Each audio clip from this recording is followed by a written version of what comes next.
The stagecoach door swung open, and 18-year-old Eliza Callahan stepped into a life she never wanted, sold by her father to a stranger, a widowed rancher haunted by his dead wife's ghost. She was meant to be nothing more than a caretaker, a replacement for 3 motherless children. But when Elias McKenna's steel-gray eyes met hers across that dusty yard, something shifted in the Colorado wind. This wasn't just an arrangement anymore. This was destiny wearing the disguise of desperation. If you're watching this story unfold, stay with me until the very end, and comment below with your city so I can see how far this tale of heartbreak and healing has traveled across the world. The parlor smelled of pipe tobacco and broken promises. Eliza Callahan sat rigid in the horsehair chair, her hands folded so tightly in her lap that her knuckles had gone white. Across from her, her father paced before the fireplace, his boots striking the worn floorboards with the rhythm of a judge delivering a sentence. Outside, the October rain hammered against the windows of their Boston townhouse, but inside, the silence between his words was deafening. "The matter is settled," Charles Callahan announced, not looking at his daughter. "You'll leave for Colorado Territory in 2 weeks." "Father, please." Eliza's voice cracked, barely more than a whisper. "Enough." He spun to face her, his expression carved from granite. "You'll marry Elias McKenna. He's a respected rancher, a widower with 3 children who need a mother. He's offered a generous sum and guaranteed your security. It's more than a girl of your station could hope for." Eliza felt the walls closing in. 18 years old, and her life was being bartered like livestock at market. "But I don't know him. I don't know anything about him except what you've told me. What more do you need to know?" Her father's voice rose, frustration bleeding through his measured composure. "Your mother's medical bills have buried us in debt. The creditors are circling. This arrangement saves us all, Eliza. It saves you." The unspoken words hung in the air between them. Your mother's illness. Your fault we're here. It wasn't fair. None of it was fair. But Eliza had learned long ago that fairness was a luxury reserved for those with power, and she had none. She was a commodity, a solution to a problem, a warm body to fill a cold house thousands of miles away. "When?" she asked, her voice hollow. "The 15th. Your train leaves at dawn." 13 days. She had 13 days before her life as she knew it ended. That night, Eliza stood at her bedroom window and watched the rain turn to sleet. Somewhere out west, beyond the frontier settlements and past the edge of civilization, a man she'd never met was preparing to take her as his wife. Elias McKenna. Even his name felt foreign on her tongue, hard consonants and frontier roughness, nothing like the soft, cultured names of Boston society. She tried to imagine him. Widowed, her father had said. 3 children. A ranch in the Colorado Territory. In the letters that had been exchanged, negotiations really, conducted through her father without her knowledge until everything was decided, McKenna had included only the barest facts. Age 32. Wife deceased 18 months prior. Ranch of 800 acres. Children aged 8, 5, and 2. No photograph. No words of courtship. No pretense that this was anything other than what it was. A transaction. The next 2 weeks passed in a blur of preparations that felt more like funeral arrangements than wedding plans. Her mother, pale and weak in her sickbed, wept as she helped Eliza pack her trunk. "I'm so sorry," she whispered over and over. "I'm so sorry, my darling girl." "It's not your fault, Mama," Eliza replied, though part of her, the angry, frightened part she tried to suppress, wondered if that was true, if her mother hadn't fallen ill, if the medical bills hadn't mounted. If. Her few friends came to say goodbye, their eyes full of pity. They brought small gifts, a handkerchief, a pressed flower, a book of poems, tokens meant to comfort, but that only deepened her sense of being sent into exile. Margaret Thornton, her closest friend since childhood, gripped her hands and said with tears streaming down her face, "Write to me. Promise you'll write." "I promise," Eliza said, though she wondered what she would write about. "Dear Margaret, today I scrubbed floors for a man who regards me as little more than an unpaid servant. Today I mothered children who resent me for not being their real mother. Today I lay awake in a stranger's house, wondering how my life came to this." The morning of her departure arrived with cruel swiftness. The sky was still dark when her father shook her awake. She dressed in her traveling clothes, a sensible wool dress in deep blue, a practical choice that her mother had insisted upon, and came downstairs to find her trunk already loaded onto the waiting carriage. Her mother couldn't rise from bed to see her off. Eliza spent their final moments together in that dim bedroom, holding her mother's thin hand and trying to memorize every detail of her face. "Be brave, my love," her mother whispered, "and be kind. Kindness will see you through when nothing else will."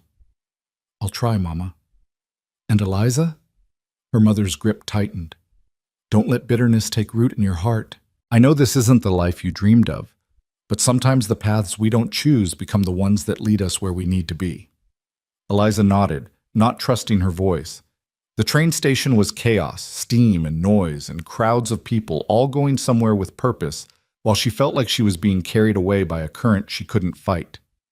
Her father purchased her ticket: Boston to Chicago, Chicago to Denver, Denver to a tiny settlement called Pine Ridge, where McKenna would meet her, and pressed a small leather purse into her hands. "For emergencies," he said. "There's $50 inside. Don't spend it foolishly." "Thank you, Father." He looked at her then, really looked at her, and for a moment she thought she saw regret flicker across his face. But then the train whistle blew, and the moment passed. "You're doing the right thing, Eliza, for all of us." She wanted to scream that she wasn't doing anything. This was being done to her. But she only nodded and boarded the train. As it pulled away from the station, she pressed her face to the window and watched Boston disappear into the morning mist. Everything she'd ever known, everyone she'd ever loved, falling away with each turn of the wheels. She was unmoored, adrift, being carried toward an uncertain shore. The journey west was its own kind of torture. 3 days on trains that rattled her bones and stole her sleep. 3 days of watching the landscape transform from the familiar green hills of home to the endless flat prairie, then to the dramatic rise of mountains that looked like the very edge of the world. She shared train cars with other travelers, families heading west to claim homestead land, businessmen in dusty suits, a group of mail-order brides who chattered excitedly about the men waiting for them. Eliza couldn't bring herself to join their conversations. Their hope felt alien to her, incomprehensible. One of the brides, a cheerful girl named Sally with bright red hair, sat beside her on the second day. "You look awfully glum for a girl about to get married," she observed. "Is your fellow not handsome?" "I don't know," Eliza admitted. "I've never met him." Sally's eyes widened. "Truly? Well, that makes 2 of us. I've only seen a photograph of my John, but he looks strong as an ox. They say the ranchers out here need sturdy wives who can work hard. Are you sturdy?" Eliza looked down at her small hands, her slim frame. "No, I don't suppose I am." "Well, you'll toughen up quick enough," Sally said with confidence that Eliza envied. "The frontier makes steel out of silk, that's what they say. You'll see." But Eliza didn't want to be made into steel. She wanted to be left as silk, soft, and safe in the life she'd known. Denver came and went in a blur of elevation sickness and thinner air. Then came the final leg, a bone-rattling stagecoach journey from Denver to Pine Ridge through country so wild and beautiful it hurt to look at. Mountains thrust up against impossibly blue skies. Valleys rolled out in waves of gold and green. Eagles soared overhead, and once, in the distance, she glimpsed what the driver said was a herd of elk. It was magnificent. It was terrifying. The stagecoach carried only 3 passengers: Eliza, a grizzled prospector who smelled of whiskey and said nothing, and a stern-faced woman in widow's weeds who spent the entire journey reading her Bible and occasionally glancing at Eliza with what might have been sympathy or judgment. It was hard to tell. They stopped at way stations along the route, rough establishments where Eliza choked down whatever food was offered and tried not to think about the privies that were little more than holes in the ground. This was her life now, this rawness, this roughness.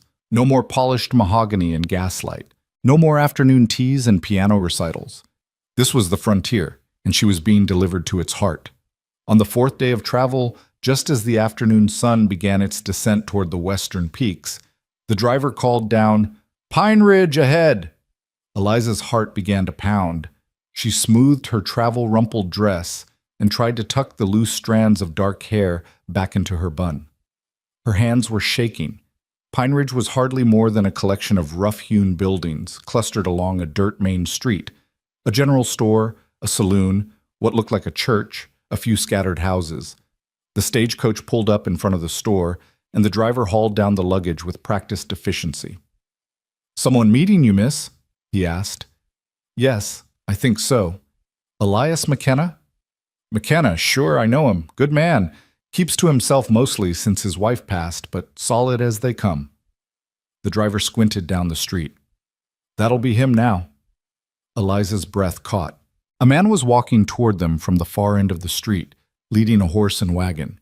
Even from a distance, she could see he was tall, broad-shouldered, moving with the easy confidence of someone who knew this land and his place in it. He wore a dark shirt, leather vest, and a wide-brimmed hat that shadowed his face. Her future husband. The reality of it hit her like a physical blow. This was happening. This was real. In a matter of days, she would be married to this stranger, living in his house, caring for his children, sharing his... She couldn't finish the thought. Heat flooded her face. Elias McKenna stopped a few feet away and removed his hat. "Miss Callahan?" "Yes." Her voice came out barely above a whisper. She forced herself to look at him, really look at him. He was younger than she'd expected, though the lines around his eyes and the set of his jaw spoke of hard years and harder losses.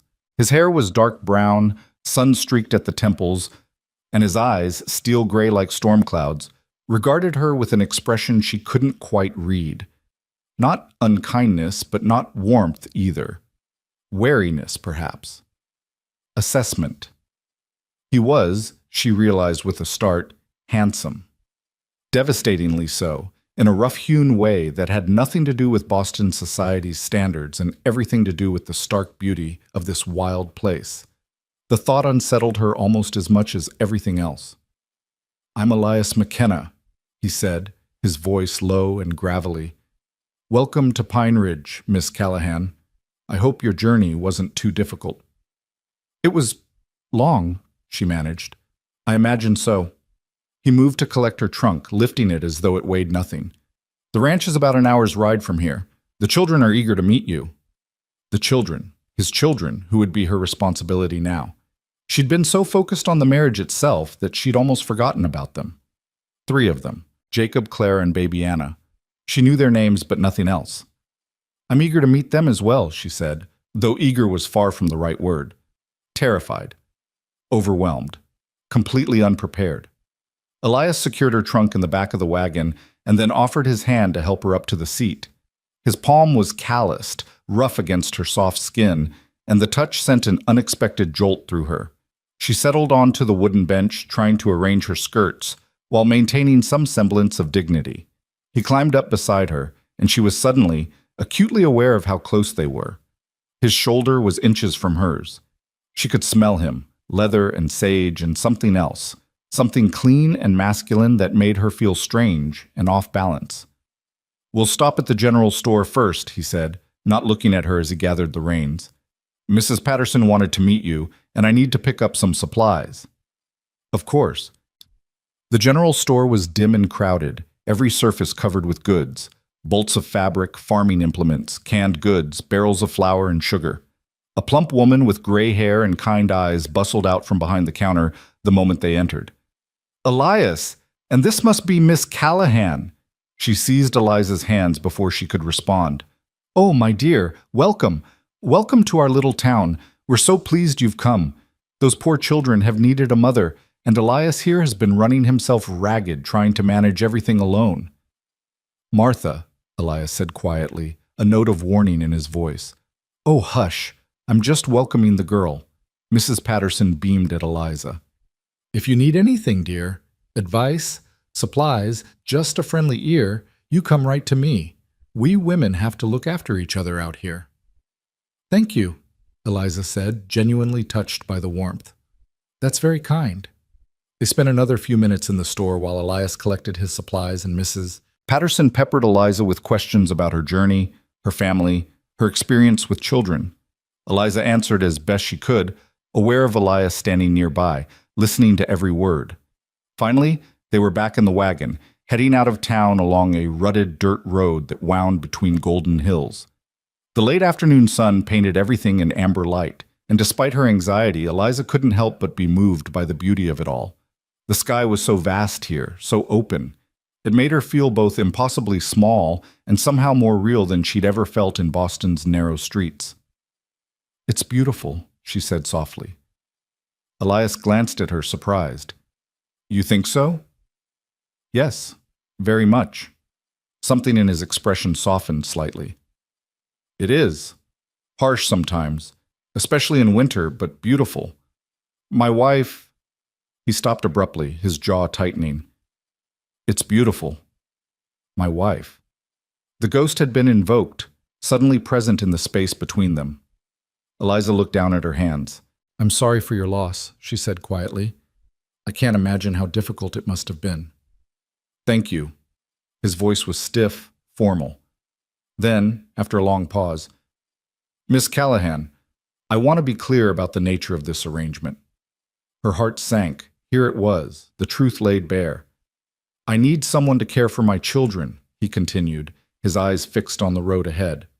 "They need stability, a woman's influence, someone who can give them the attention and care I can't provide while running the ranch.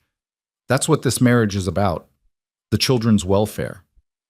"I understand," she said, though understanding didn't make it hurt less. "I can't offer you romance or courtship. I had that once, and His hands tightened on the reins. "I'm not looking for it again. But I can offer you respect, security, and a home. I'll treat you fairly, Miss Callahan. You have my word on that." "And what do you expect from me, Mr. McKenna?" She was surprised by the steadiness in her own voice. "Care for the children, help manage the household, be a mother to Jacob, Clara, and Anna." He paused. "And eventually, when you're ready, be a wife in truth. I'd like more children, if God wills it." Heat flooded her face again. So there it was. Not immediately, he was saying, but eventually, he would expect she would be required. "I see," she whispered. "But there's no rush," he added quickly, perhaps sensing her panic. "We'll take time to adjust. I'm not a brute, Miss Callahan." "I didn't think you were." They rode in silence for a while, the only sounds the creak of the wagon and the clip-clop of the horses' hooves. Eliza tried to imagine what lay ahead. This house full of children and memories of a dead woman. This man beside her who spoke of duty and nothing else. This life she'd been thrust into without choice or preparation. "Tell me about the children," she said finally, needing to fill the silence with something other than her own spiraling thoughts. Elias's expression warmed noticeably. "Jacob is 8. He's a good boy, responsible, helps with the ranch work when he can. Smart too. Loves books when he can get his hands on them. Clara is 5. He paused, choosing his words carefully. "She's having the hardest time. She was very close to her mother. And then there's Anna. She just turned 2. She doesn't remember her mother at all, which is perhaps a mercy." A mercy, Eliza thought, or a tragedy. To never know the woman who gave you life. "They know I'm coming." "Yes, I told them about you." Jacob seemed pleased. "Anna's too young to understand. Clara—" He trailed off. "Clara isn't happy about it," Eliza finished. "She's protective of her mother's memory. It's natural." He glanced at her. "Don't expect her to warm to you immediately. It'll take time." "I won't try to replace their mother," Eliza said firmly. "I couldn't, even if I wanted to. I'll just try to be, something good for them, something helpful." For the first time, she saw something like approval in his eyes. "That's all I'm asking." The ranch came into view as they crested a hill, and Eliza's breath caught. It was larger than she'd imagined, a sprawling 2-story house with a wide front porch surrounded by outbuildings and corrals. Beyond it, the land rolled away in every direction, acres and acres of golden grass and distant mountains. It was isolated, certainly, but there was a stark beauty to it that called to something deep in her chest. "Home," Elias said simply. As they drew closer, Eliza could see figures on the porch. A tall boy, Jacob, surely, standing straight and watchful. A smaller figure pressed against the railing, Clara. And in the doorway, an older woman holding a toddler in her arms. "That's Mrs. Henley," Elias explained. "She's been helping with the children for the past year. She'll stay another week to help you settle in.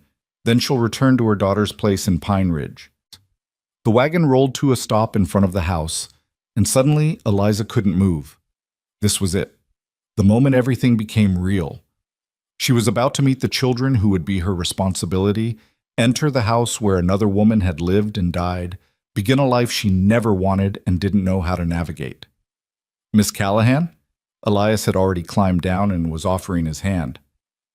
Are you all right? No, she wasn't all right. She was terrified and overwhelmed and so far from everything familiar that she might as well have traveled to the moon. But she took his hand anyway and let him help her down. Her legs were shaky from the long ride, and for a moment she swayed, steadied by his hand on her elbow. I've got you, he said quietly. Did he? Did anyone? Mrs. Henley came down the porch steps, baby Anna balanced on her hip. She was a sturdy woman in her 60s with shrewd eyes and a no-nonsense air about her. So you're the new Mrs.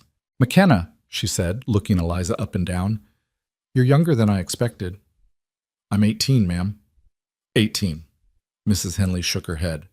Well, you'll age quick enough out here. This ain't Boston, girl, but you look like you've got some spine in you. You'll need it. She thrust the baby toward Eliza. This is Anna. She's teething something fierce and hasn't napped worth a damn today, begging your pardon for the language. Eliza took the child awkwardly, unprepared for the solid weight of her. Anna regarded her with solemn brown eyes, her father's eyes, and then, without warning, began to wail. She's fussy with strangers, Mrs. Henley said over the noise. Give her time. Eliza bounced the screaming child ineffectively, panic rising in her chest. She had no idea what to do. She'd never held a baby in her life, never been around young children. What had she been thinking? How was she supposed to— Here! Elias took Anna from her gently and settled the child against his shoulder. Anna's cries subsided to whimpers almost immediately. It's all right, sweet girl. It's all right. The tenderness in his voice, the practiced ease of his movements, made Eliza's chest ache with something she couldn't name. He was a good father. Whatever else he might be, he loved his children. Jacob, Clara, Elias called toward the porch. Come meet Miss Callahan. Jacob descended the steps with the cautious dignity of a boy trying to be a man. He was tall for 8, with his father's dark hair and serious expression. He stopped in front of Eliza and executed a small formal bow. Pleased to meet you, Miss Callahan. Pa says you're going to take care of us now. I'm going to try, Eliza said, smiling at him. Your father tells me you like books. So do I. A spark of interest lit his eyes. Do you? What kinds of books?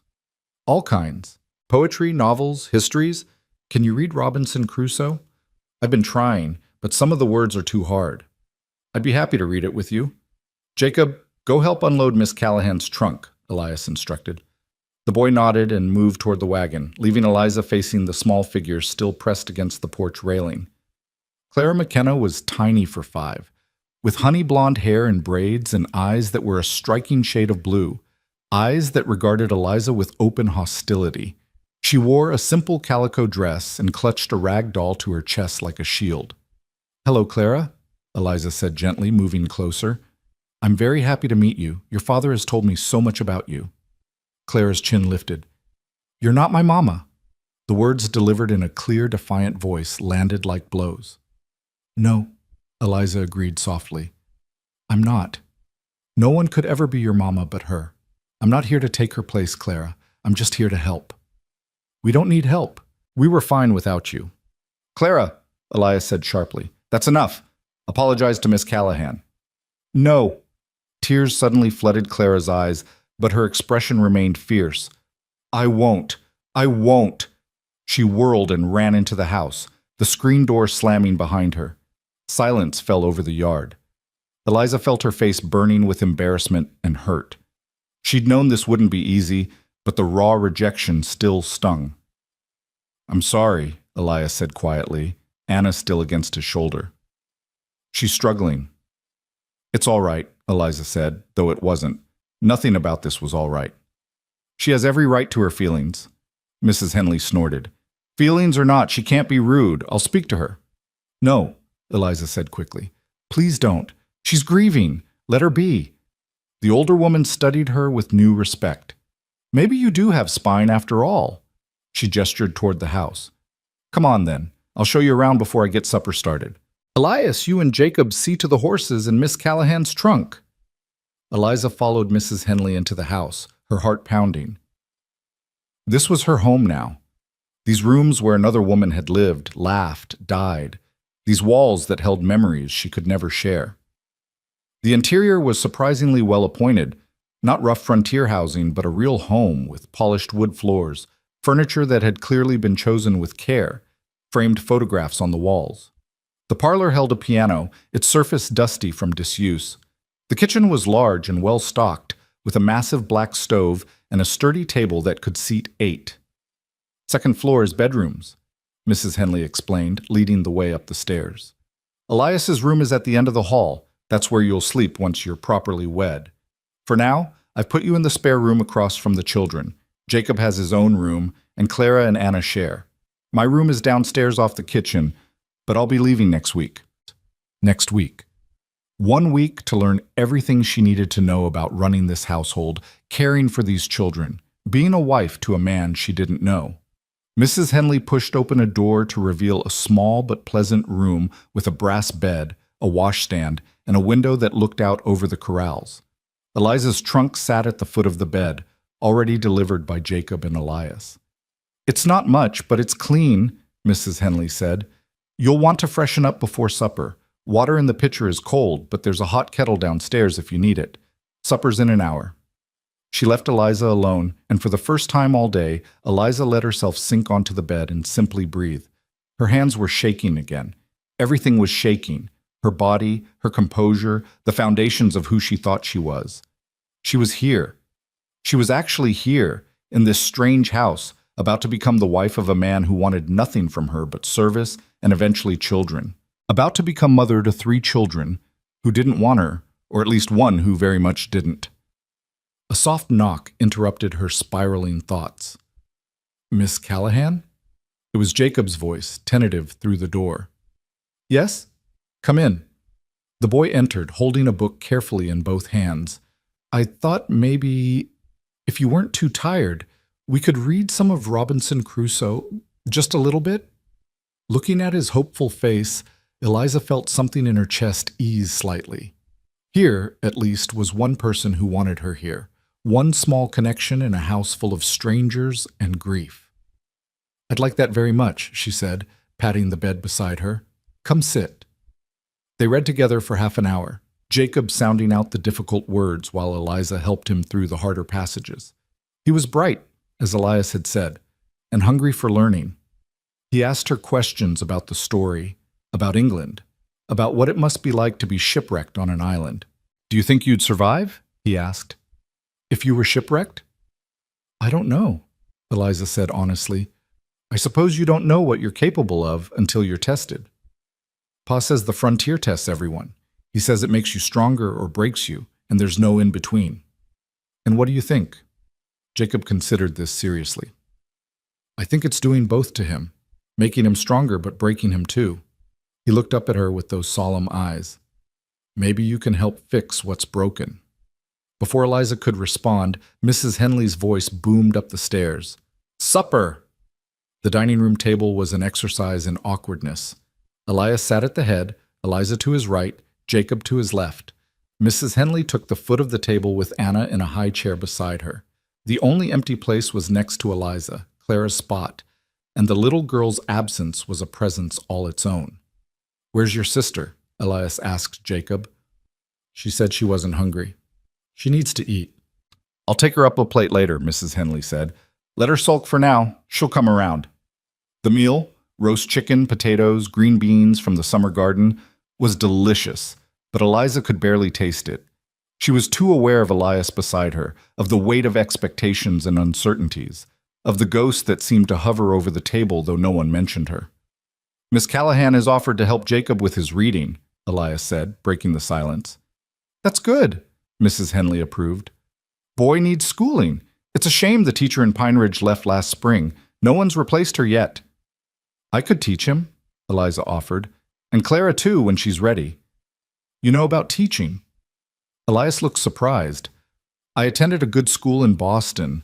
I'm not trained as a teacher, but I could manage the basics: reading, arithmetic, history, geography. That would be, Elias paused, something like gratitude in his eyes. That would be very helpful. Thank you. After supper, Mrs. Henley showed Eliza the rhythms of the household, where things were kept, how to work the temperamental stove, when the children needed to be put to bed. It was overwhelming, but Eliza took mental notes, determined to prove she could handle this even if she felt like she was drowning.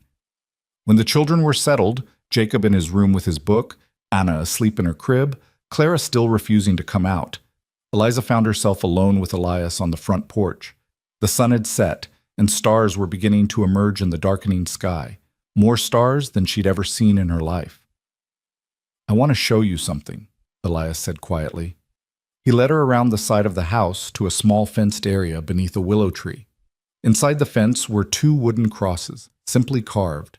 The larger one read, "Sarah McKenna, beloved wife and mother, 1850 to 1882. Eliza's throat tightened. Sarah. Her name had been Sarah. "I wanted you to know where she is," Elias said, his hat in his hands, his voice rough. "She's part of this place, part of these children. I can't pretend she never existed, and I won't ask you to." "I wouldn't want you to," Eliza said softly. He looked at her then, really looked at her, and she saw the pain etched into every line of his face. This was a man still deep in grief, still bound to the woman buried beneath that willow tree. How could she ever compete with a ghost? How could she ever be enough? "I know this isn't fair to you," he said. "You're young. You should be courted properly, should have choices. But I'm grateful you're here. The children need you. The children need you. Not I need you. Not even welcome. Just the children." "I'll do my best by them," Eliza promised. "That's all I can offer." "It's enough."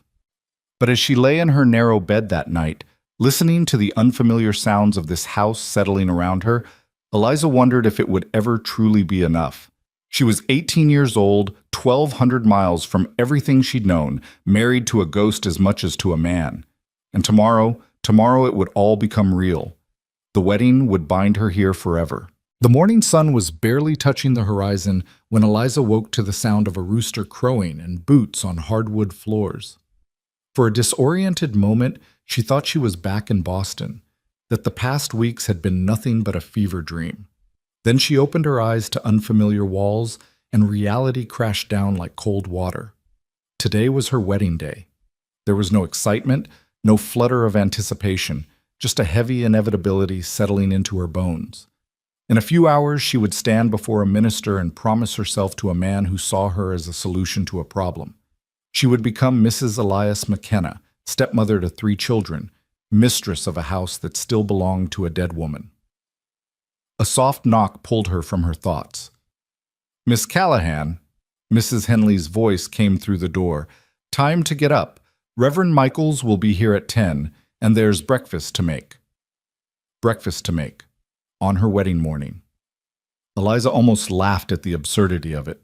She dressed quickly in the same blue traveling dress she'd worn yesterday. It was the nicest thing she owned, though hardly wedding finery. In Boston, girls spent months planning their weddings, choosing fabrics for gowns, selecting flowers, dreaming of cathedral ceremonies with hundreds of guests. Eliza would have a quick ceremony in a rancher's parlor with a handful of witnesses and no white dress to mark the occasion. The kitchen was already warm when she entered, Mrs. Henley at the stove and Jacob sitting at the table carefully cutting slices of bread.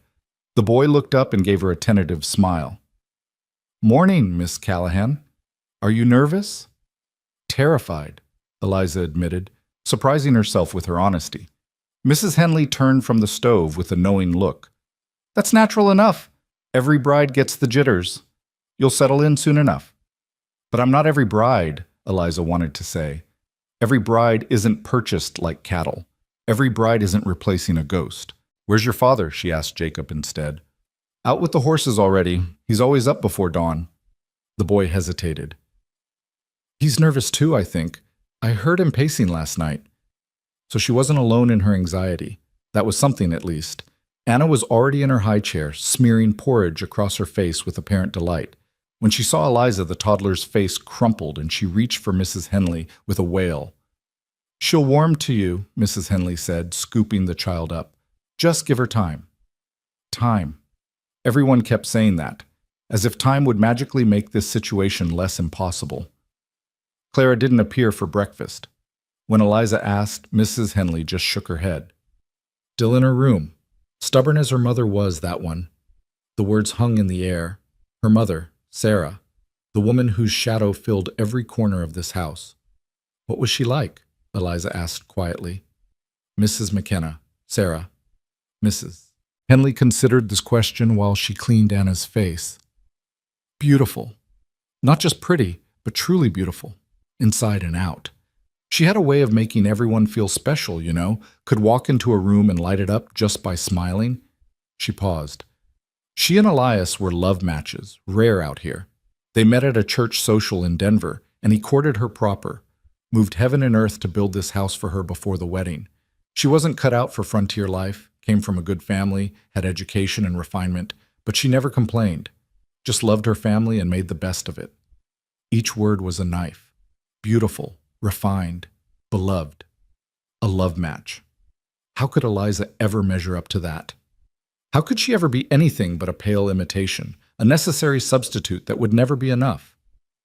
She died giving birth to Anna, Mrs. Henley continued, her voice softer now. Bled out before we could even get the doctor from Pine Ridge. Elias held her while she went. I've never seen a man so broken. He wouldn't speak for 3 days after, just sat by her grave from sunrise to sunset.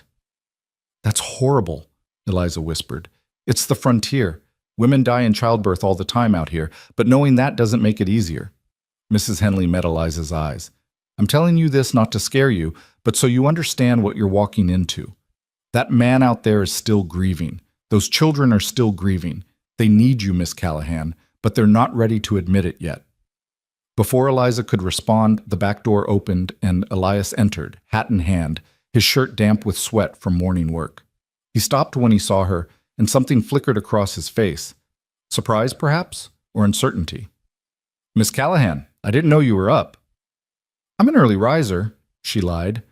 In truth, she'd rarely seen dawn in Boston, but that life was gone now. He nodded, awkward in a way he hadn't been yesterday. Reverend Michaels will be here soon. I need to clean up. Of course. He disappeared upstairs and Eliza felt the weight of what was coming pressed down harder. In just hours, they would be bound together, for better or worse, till death do us part. Mrs. Henley put a plate of eggs and bacon in front of her. Eat, you'll need your strength. But Eliza's stomach was in knots. She managed a few bites, more to be polite than from any real appetite, while Jacob chattered about a bird's nest he'd found in the barn, and Anna banged her spoon against the high chair. Normal morning sounds in a house preparing for a wedding that felt anything but normal. At 9:30, a buggy rolled up the drive. Through the window, Eliza could see Reverend Michaels, a portly man with white hair and a kind face, being helped down by his wife, a thin woman in her 50s. Behind them came another buggy carrying Mrs. Patterson from the general store and a man Eliza didn't recognize. That's Doc Brennan, Mrs. Henley explained. He serves as witness for most of the weddings and legal matters around here. Good man. Witnesses. Because they needed people to confirm that this transaction had taken place, that Eliza Callahan had legally become Eliza McKenna. Elias came downstairs in clean clothes, dark trousers, a white shirt, a vest that looked like it had been pressed with care. His hair was still damp and neatly combed. He looked, Eliza realized with a pang, like a man going to his own execution. Miss Callahan, he said formally, are you ready? No, she would never be ready, but she nodded anyway. The ceremony was held in the parlor with everyone arranged in a small semicircle before the fireplace. Elias stood straight and stiff as a soldier, Eliza beside him trying not to tremble. Reverend Michaels opened his Bible and began to speak about the sanctity of marriage, about duty and devotion, about cleaving unto one another. Eliza barely heard the words. She was too aware of Elias beside her, of the curious and pitying glances from the small audience, of Clara watching from the staircase with tears streaming down her face. Elias McKenna, do you take this woman to be your lawfully wedded wife, to have and to hold from this day forward, for better or worse, for richer or poorer, in sickness and in health, till death do you part? I do. His voice was steady, giving nothing away. And do you, Eliza Callahan, take this man to be your lawfully wedded husband, to have and to hold from this day forward, for better or worse, for richer or poorer, in sickness and in health, till death do you part. This was it. Her last chance to run, to refuse, to choose a different path. But there was no different path. There was only this. Duty, survival, the life she'd been given whether she wanted it or not. I do, she whispered. The ring? Elias produced a simple gold band from his pocket. His hands were steady as he slipped it onto her finger, though Eliza's were shaking so badly she could barely hold still. The ring was warm from his pocket, slightly too large, and unmistakably plain. A working man's ring for a working marriage. By the power vested in me by the territory of Colorado, I now pronounce you man and wife. Reverend Michaels smiled benevolently. You may kiss your bride. Eliza's heart stopped. Of course there would be a kiss. There was always a kiss. But she hadn't thought about it, hadn't prepared herself for the reality of Elias McKenna's lips on hers. He turned to her, and she saw her own uncertainty reflected in his eyes. Then he leaned down. He was so much taller than her, and pressed his lips to hers in the briefest, most chaste of kisses. It was over almost before it began, but Eliza felt it like a brand. Her first kiss, given and taken in front of strangers as a formality, not an expression of love. Congratulations. Mrs. Patterson rushed forward to embrace them both. Oh, what a lovely ceremony. You make a handsome couple, you truly do. Doc Brennan shook Elias's hand. Best wishes, McKenna. You've got yourself a pretty young wife. Treat her well. I will, Elias said, and Eliza heard the promise in his voice. He would treat her well. He would be fair and respectful and honorable. But he would never love her. That was the unspoken truth beneath all the congratulations and well wishes. Mrs. Henley had prepared a small wedding breakfast, cakes and coffee and cold chicken, and everyone gathered around the dining table to celebrate. Everyone except Clara, who had disappeared back upstairs. Eliza caught Elias looking toward the stairs more than once, his expression pained. I should go talk to her, Eliza said quietly. Maybe it's better to give her space, Elias replied. Or maybe she needs to know I'm not her enemy. She found Clara in the room she shared with Anna, sitting on the floor with her rag doll clutched to her chest. The little girl's face was blotchy from crying, her blue eyes red-rimmed and defiant. Go away, Clara said immediately. Eliza sat down on the floor anyway, keeping a respectful distance.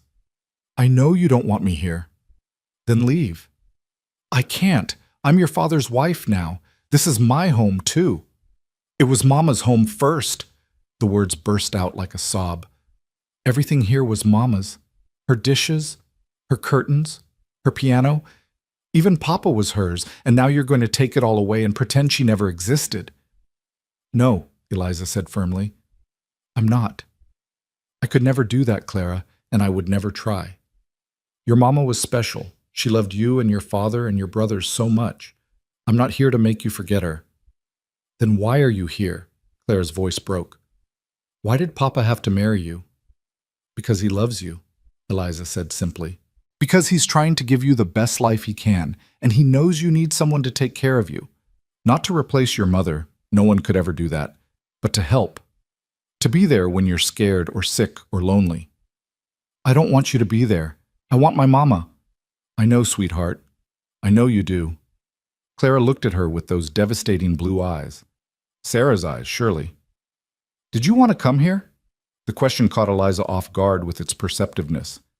No, she admitted. I didn't. My father sent me. So we're both stuck with something we don't want. I suppose we are. Eliza managed a sad smile. But maybe we can make the best of it together. I'm scared too, Clara. I'm far from home, and I don't know what I'm doing, and I miss my mother terribly. We're not so different, you and I. For a moment, she thought she saw Clara's expression soften, but then the little girl's jaw set stubbornly. You're still not my Mama. I know, I'm just Eliza, and I hope someday we can be friends.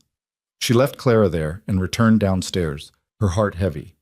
The wedding guests were preparing to leave, offering final congratulations and advice. Mrs. Patterson pulled Eliza aside and pressed a small package into her hands. Just a little something from the store, some lavender soap and hand cream. A girl should have nice things on her wedding day. Thank you, Eliza said, genuinely touched. That's very kind. And if you ever need to talk, dear, woman to woman, you know where to find me. Mrs. Patterson lowered her voice. It's not easy, being a wife, especially to a man still mourning, but you're stronger than you look, I can tell. After the guests departed, an awkward silence fell over the house. Elias retreated to his study to work on ranch accounts. Mrs. Henley took Anna down for a nap. Jacob disappeared to the barn with a book, and Eliza stood in the middle of the parlor, now officially mistress of this house, with no idea what to do with herself. She wandered through the rooms, seeing them with new eyes. This was her home now. These were her responsibilities. The piano in the corner was dusty. She could clean it. The curtains in the dining room needed mending. She could fix them. The garden visible through the kitchen window was overgrown. She could tend it. Small tasks, manageable tasks, ways to make herself useful and necessary. She found Mrs. Henley in the kitchen preparing lunch. Can I help? The older woman looked surprised. It's your wedding day. You should be resting. I'd rather be useful. Mrs. Henley studied her for a long moment, then nodded. All right then. You can start by learning how to make Elias's favorite stew. He'll appreciate a familiar meal tonight. They worked side by side, Mrs. Henley explaining the rhythms of the household as they chopped vegetables and browned meat. The children needed breakfast at 7, lunch at noon, supper at 6. The stove needed to be stoked 3 times a day. Water had to be hauled from the pump behind the house. Laundry was done on Mondays, ironing on Tuesdays. The chickens needed feeding every morning, eggs collected every afternoon. It was overwhelming, but Eliza absorbed it all, determined to prove she could manage. She'd been raised to be a gentleman's wife in Boston, to pour tea and play piano and make polite conversation at dinner parties. Now she needed to become something else entirely, a frontier woman, capable and strong. That night at supper, Eliza served the stew she'd helped prepare. Elias took his first bite and paused, his expression unreadable. It's good, he said finally. Thank you. Such simple words, but they felt like victory. After the meal, after the children were in bed, Eliza found herself alone with Elias in the parlor. He sat in an armchair by the fire, and she perched on the settee, both of them acutely aware that they were now husband and wife, that this was their wedding night, that expectations loomed unspoken in the space between them. I want you to know, Elias said, breaking the painful silence, that I meant what I said yesterday. There's no rush. We can take time to adjust before we're husband and wife in all ways. Relief and something else. Disappointment, hurt, ward in Eliza's chest. Thank you. That's considerate. I've moved some of your things into my room, he continued, not meeting her eyes, for appearances in front of the children and Mrs. Henley. But you can sleep there alone tonight. I'll stay in the spare room. Where will you sleep after Mrs. Henley leaves? We'll figure it out. He stood abruptly. I should check on the horses before bed. Good night, Mrs. McKenna. Mrs. McKenna. She was Mrs. McKenna now. She climbed the stairs to the room that was now supposed to be hers, theirs. It was larger than the spare room, with a 4-poster bed covered in a beautiful quilt, a wardrobe, a dressing table with a mirror. And everywhere, traces of Sarah. A hairbrush on the dressing table, bottles of perfume, a shawl draped over a chair. Eliza felt like an intruder. This was Sarah's room, Sarah's space. How could she possibly sleep here, surrounded by another woman's belongings? She changed into her nightgown and climbed into the big bed, feeling small and lost in its expanse. Outside, she could hear the wind picking up, whistling around the corners of the house. In the distance, a coyote howled. This was her wedding night, and she'd never felt more alone. The next morning, Mrs. Henley began teaching Eliza the more complex aspects of running the household: how to manage the temperamental stove, how to churn butter, how to preserve vegetables for winter. Eliza's hands, soft from her Boston life, quickly blistered and ached, but she pushed through the pain, determined to master these skills. Clara continued to avoid her, but Jacob became a constant companion. He followed her from room to room, asking questions, offering to help, clearly starved for attention and conversation. In him, Eliza found her first real ally. "What was Boston like?" he asked one afternoon as they hung laundry together. "Crowded," Eliza said, pinning one of his shirts to the line. "So many people and buildings that you can barely see the sky. Nothing like here." "Do you miss it?" "Sometimes. I miss my mother and my friend Margaret. But—" She paused, surprised by her own words. "I'm starting to see the beauty here, too. The sky is so big, and the mountains are magnificent. Pa says the mountains are God's cathedral. He used to take Mama up into the hills to see the wildflowers every spring." Jacob's face fell. He hasn't gone since she died. Another piece of the puzzle. Another glimpse into the life that had been and the grief that remained. That evening, Eliza noticed Elias standing at the parlor window, staring out at Sarah's grave beneath the willow tree. She'd seen him do this several times now, just standing there, lost in memory, his expression haunted. She wanted to go to him, to offer comfort, but she didn't know how. They were married but strangers, bound by law but separated by grief and circumstance. Later, as she helped Clara and Anna prepare for bed, Clara still resistant but slightly less hostile, she heard raised voices from downstairs. Moving to the top of the stairs, she could make out Elias and Mrs. Henley in the kitchen. "You're going to have to let her in eventually," Mrs. Henley was saying. "That girl is trying her best, and you're treating her like hired help." "I treat her with respect," Elias replied, his voice tight. "Respect isn't enough. She's your wife, Elias. She deserves more than cold courtesy." "What do you want from me, Martha? I married her. I'm providing for her. What more should I do?" "You could try seeing her as a person, not just a solution to a problem. She's 18 years old, for God's sake, scared and alone and trying to find her place in a house full of ghosts. Show her some kindness." Silence. Then, "I'm trying." "Try harder." Eliza crept back to her room, to Sarah's room, her cheeks burning. So even Mrs. Henley saw the distance between them, the coldness of this arrangement. She was trying so hard to be useful, to be worthy, to earn her place. But maybe useful wasn't enough. Maybe worthy wasn't the same as wanted. 3 days passed in a blur of lessons and chores. Eliza learned to make bread, to feed the chickens, to sweep floors and wash windows. Her hands grew rougher, her back ached, but she felt herself growing stronger too. There was satisfaction in mastering these tasks, in seeing the house respond to her care. Clara began to thaw by degrees. She didn't speak to Eliza directly, but she stopped running away when Eliza entered a room. Once, Eliza caught the little girl watching her from the stairs as she played piano, tentatively, self-consciously, testing whether she was allowed to touch Sarah's instrument. "Do you know any songs?" Clara asked suddenly. Eliza's hand stilled on the keys. "A few. Would you like to hear one?" Clara nodded, creeping down the stairs to perch on the edge of a chair. Eliza played a simple lullaby her mother used to sing, and as the notes filled the room, she saw Clara's expression soften. When the song ended, the little girl said quietly, "Mama used to play that one." "Did she? She had good taste. Will you play it again?" "As many times as you want." It was the first real conversation they'd had, and Eliza's heart lifted with hope. Maybe, just maybe, she could find her way into this child's heart. On the 4th day, Mrs. Henley announced it was time for her to return to her daughter's home in Pine Ridge. "You're ready," she told Eliza that morning. "You know what needs doing, and you're not afraid of hard work. You'll manage just fine." But as the older woman climbed into Elias's wagon for the ride to town, Eliza felt panic rise in her throat. She wasn't ready. She barely knew what she was doing. How could she possibly manage 3 children and a household on her own? "You'll do well," Mrs. Henley said, as if reading her thoughts. "Trust yourself. And be patient with Elias. He's a good man under all that grief. Give him time.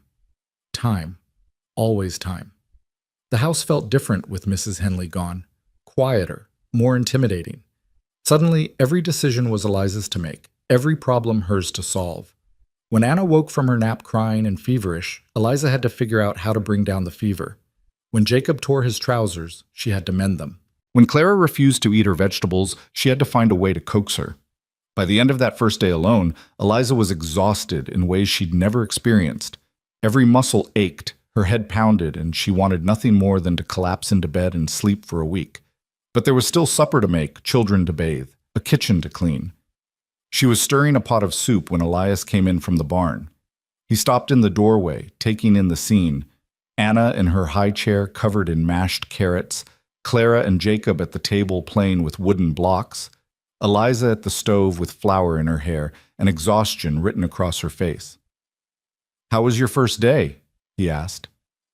"Harder than I expected," she admitted, "but we survived."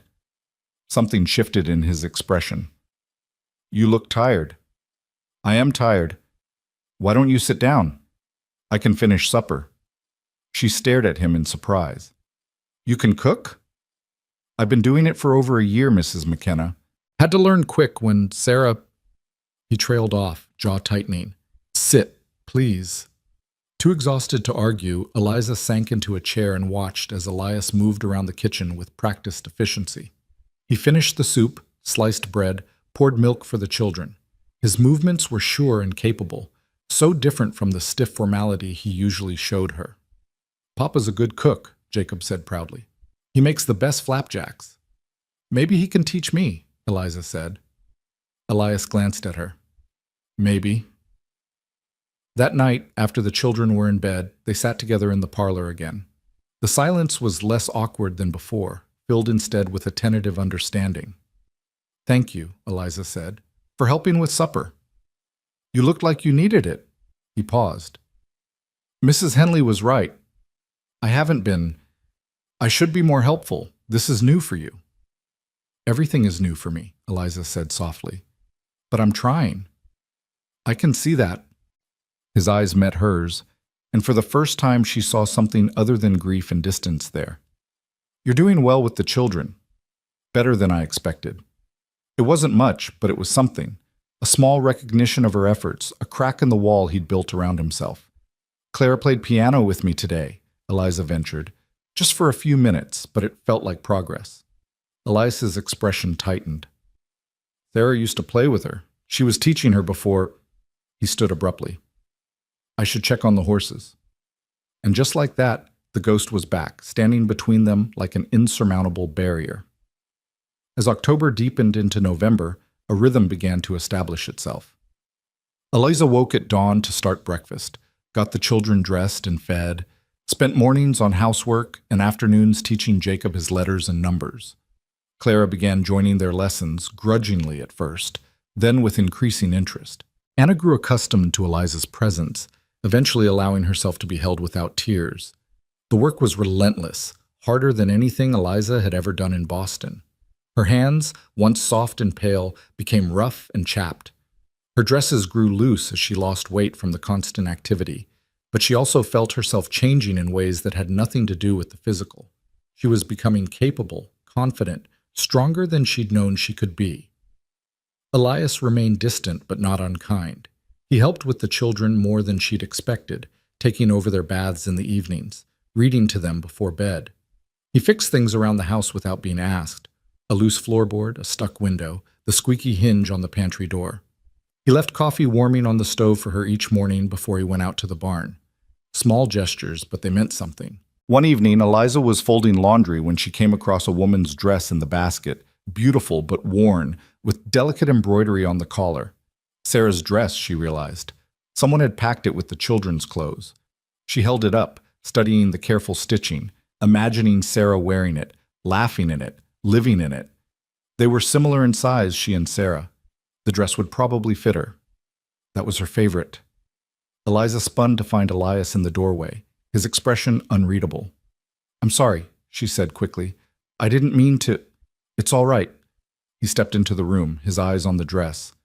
She wore it to church every Sunday, said it made her feel pretty. His voice roughened. Everything made her feel pretty. She had a way of finding joy in the smallest things. Unlike me, Eliza thought, unlike this arrangement that has no joy in it. "What should I do with it?" she asked quietly. Keep it. Alter it if you need to, or give it away. He swallowed hard. I can't keep holding on to everything. She's gone, and keeping her clothes won't bring her back. It was the most vulnerable she'd ever seen him, and something in Eliza's chest cracked open. I know I'm not her, she said softly. I know I never will be. But I'm here, Elias, and I'm trying to build something good for your children, for this family. I can't compete with her memory, but maybe I don't have to. Maybe there's room for both of us in this house. He looked at her then, really looked at her, and she saw surprise in his eyes. You're nothing like her, he said finally. The words stung, even though she'd just said them herself. But then he continued. She was sunshine and laughter, never met a stranger. You're quieter, more careful. But you're strong in ways she never had to be, and you're kind to my children even when they make it hard. That's worth something, Mrs. McKenna. That's worth a lot. It wasn't love, it wasn't even affection, but it was recognition, and for now, that was enough. The first snow came in mid-November, transforming the ranch into a winter wonderland overnight. Eliza woke to white covering everything, the world gone quiet and clean. The children were beside themselves with excitement, begging to go outside and play. After chores and lessons, Eliza said firmly, already learning the delicate balance between discipline and joy.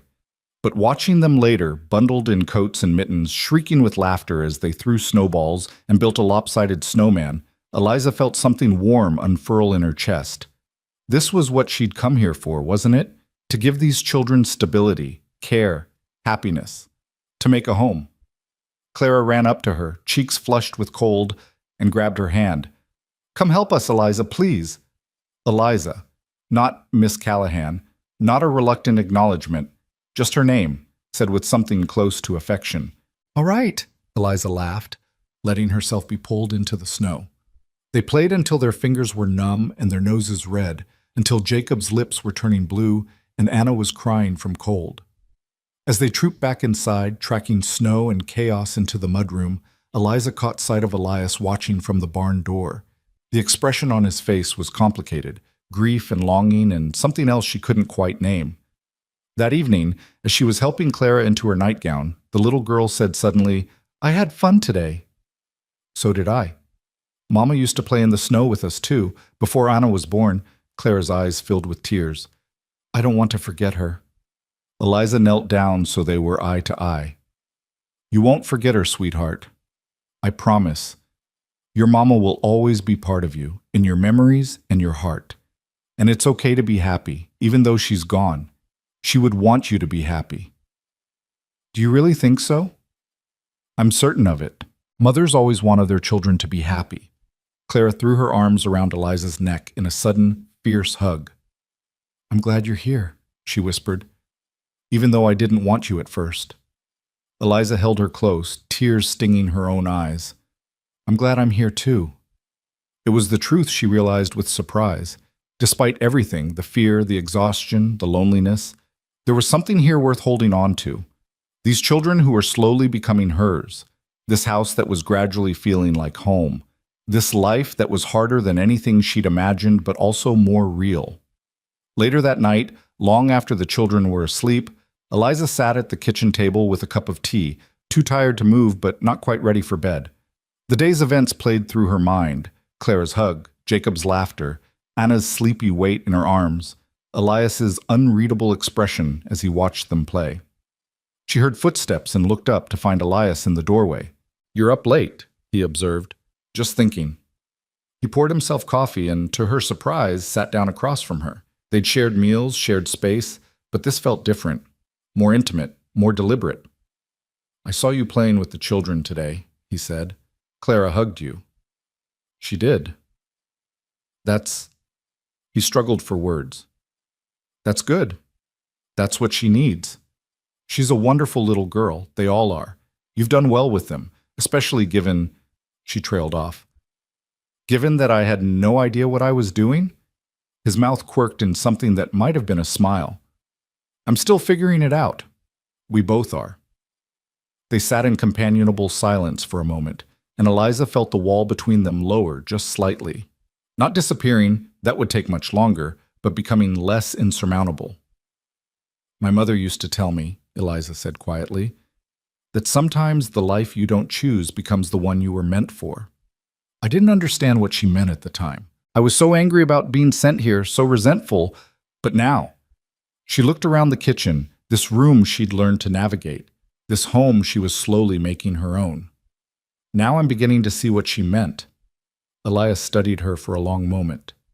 You're stronger than you look, Mrs. McKenna. Stronger than I gave you credit for. So are you, Mr. McKenna. Something passed between them then. Not love, not yet, but understanding. Mutual respect. The first tentative threads of partnership. As Eliza finally climbed the stairs to bed, she realized that for the first time since arriving in Colorado, she didn't feel quite so alone. She was building something here, brick by brick, day by day. A place in this family, a purpose. Maybe even, eventually, a future worth wanting. The ghost was still there, would always be there. But perhaps there was room for both Sarah's memory and Eliza's present. Perhaps this house was big enough for all of them. Winter settled over the ranch with a fierce determination that took Eliza's breath away.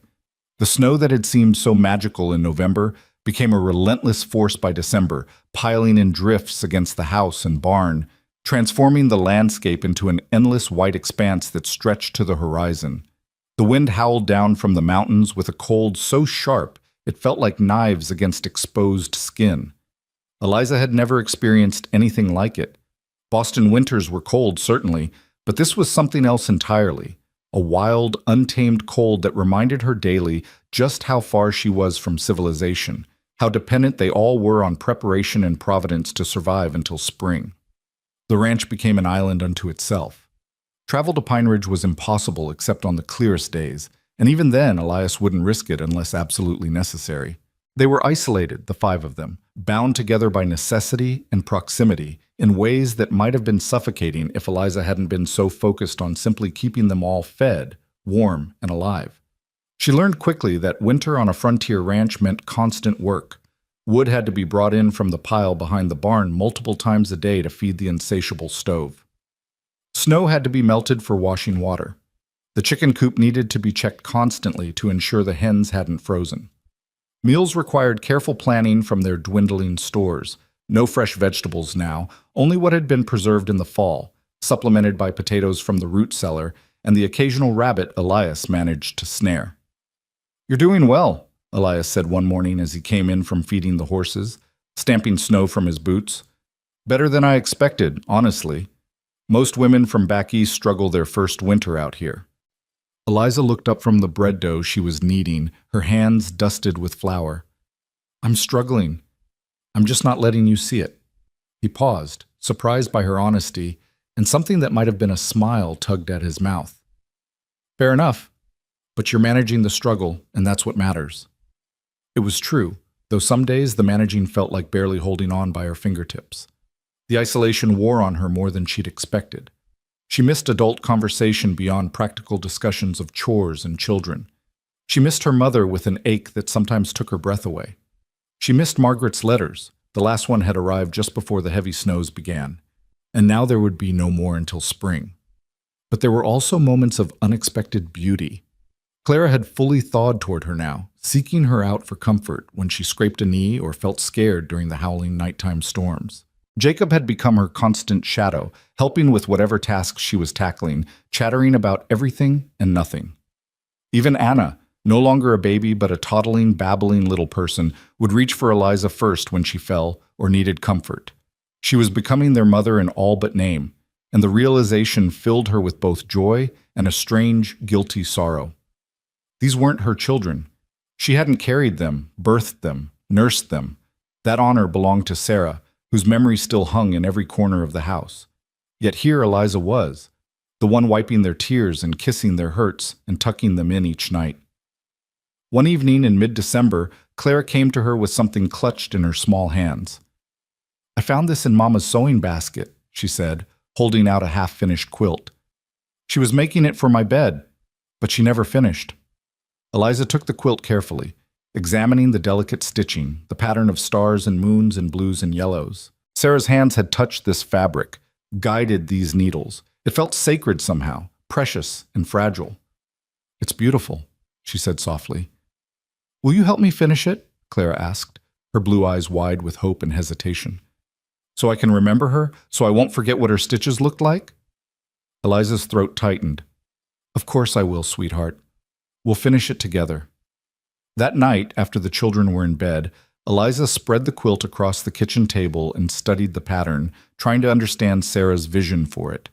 Elias found her there, needle in hand, squinting in the lamplight as she attempted to match the intricate stitching. "What are you doing?" he asked, then saw the quilt and went still. "That's Sarah's." "Clara found it. She asked me to help her finish it." He was silent for so long that Eliza looked up, worried she'd overstepped some invisible boundary. But his expression wasn't angry. It was complicated, layered with emotions she couldn't quite parse. "She started that the summer before Anna was born," he said quietly, moving closer to run his fingers over the fabric. "Said she wanted Clara to have something special, something made with love. She was planning to finish it during the winter, but then—" He stopped, jaw tightening. "I'll be careful with it," Eliza promised. "I'll try to make my stitches as beautiful as hers. Your stitches don't have to be like hers."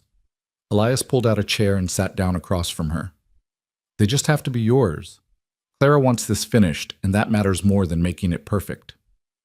Over the following weeks, finishing that quilt became a ritual. Every evening, after supper was cleared and the children were settled, Eliza would bring out the quilt and work on it by lamplight. Sometimes Clara would join her small fingers struggling with the needle but determined to contribute. Sometimes Jacob would sit nearby with a book, reading aloud while they sewed.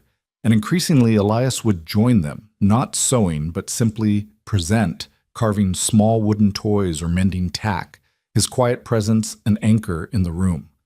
Those evenings felt like something precious forming, not the family they had been, but the family they were becoming. Different from what came before, but real nonetheless. "Tell us about Boston," Jacob said one night, looking up from his book. "What did you do there?" Eliza paused in her stitching, thinking back to a life that already felt like it had belonged to someone else. "I went to school, learned things like literature and music and French, attended church socials and afternoon teas with my mother's friends." "That sounds boring," Clara declared. Eliza laughed. "Sometimes it was, but sometimes it was nice too. Safe and predictable, which I didn't appreciate at the time." "Do you wish you were still there?" Jacob asked, his expression serious. She considered the question carefully. A month ago, she would have said yes without hesitation. But now? "Sometimes I miss parts of it," she said honestly. "I miss my mother and my friend Margaret, but I don't think I miss the life itself anymore. That Eliza, the one who lived in Boston, she was someone who'd never been tested, never had to be strong. This life has made me into someone different, someone I think I like better." Elias looked up at that, meeting her eyes across the table. Something passed between them. Understanding, maybe, or recognition. She saw him truly seeing her for the first time, not as a solution or a substitute, but as Eliza. Just Eliza, with her own strength and struggles and worth. "You've made this house feel like a home again," he said quietly. "I didn't think that was possible." The words settled into Eliza's chest, warm and weighty. It wasn't a declaration of love, but it was something, acknowledgement, appreciation, the foundation of something that might one day grow into more. Christmas approached, and with it came a flurry of preparation that kept Eliza busy from dawn until well past dark. She and Clara finished the quilt on Christmas Eve, the final stitches completed by firelight while snow fell heavy outside the windows. When they spread it across Clara's bed, the little girl burst into tears. "It's perfect," she sobbed, throwing her arms around Eliza's waist. "Thank you. Thank you for helping me remember her." "You'll always remember her, sweetheart," Eliza whispered into Clara's hair. "She's part of you. Nothing can ever change that." Christmas morning dawned clear and brilliant, the sun striking the snow-covered landscape like diamonds scattered across white velvet. The children woke early, tumbling downstairs in their nightclothes to find the modest gifts Eliza and Elias had managed to assemble, carved wooden animals from Elias for each child, a new book for Jacob, a doll with a dress Eliza had sewn for Clara, soft-knitted booties for Anna. But the real gift came after breakfast, when Elias bundled everyone into coats and mittens and led them outside to the barn. There, in one of the stalls, stood a gentle old mare with a red ribbon tied around her neck. "Her name's Buttercup," Elias announced, grinning at his children's shocked faces. "She's for all of you to learn to ride on." The children's shrieks of joy echoed through the barn, and even Eliza found herself laughing at their excitement. She caught Elias watching her, his expression soft in a way she'd never seen before. "Thank you," she said quietly, moving to stand beside him as the children swarmed the patient mare, "for making today special for them. They deserve it. They've been through so much." He paused. "So have you. I got you something too." He pulled a small package from his coat pocket and handed it to her. Inside, wrapped in tissue paper, was a beautiful silver pendant on a delicate chain, a simple design of intertwined leaves that caught the light. "It was my mother's," Elias said, his voice rough. "She gave it to me before she died, told me to give it to someone special. Sarah never liked silver jewelry. She preferred gold, so it's been sitting in a drawer all this time. But I thought you might like it." Eliza's hands trembled as she held the necklace. It was the most personal gift he could have given her, a piece of his history that had nothing to do with Sarah, that was meant only for her. "It's beautiful," she whispered. "Thank you, Elias. I'll treasure it." He fastened it around her neck, his fingers brushing her skin and sending unexpected shivers down her spine. They stood there for a moment, close enough that she could feel the warmth of him, smell the scent of leather and wood smoke that clung to his clothes.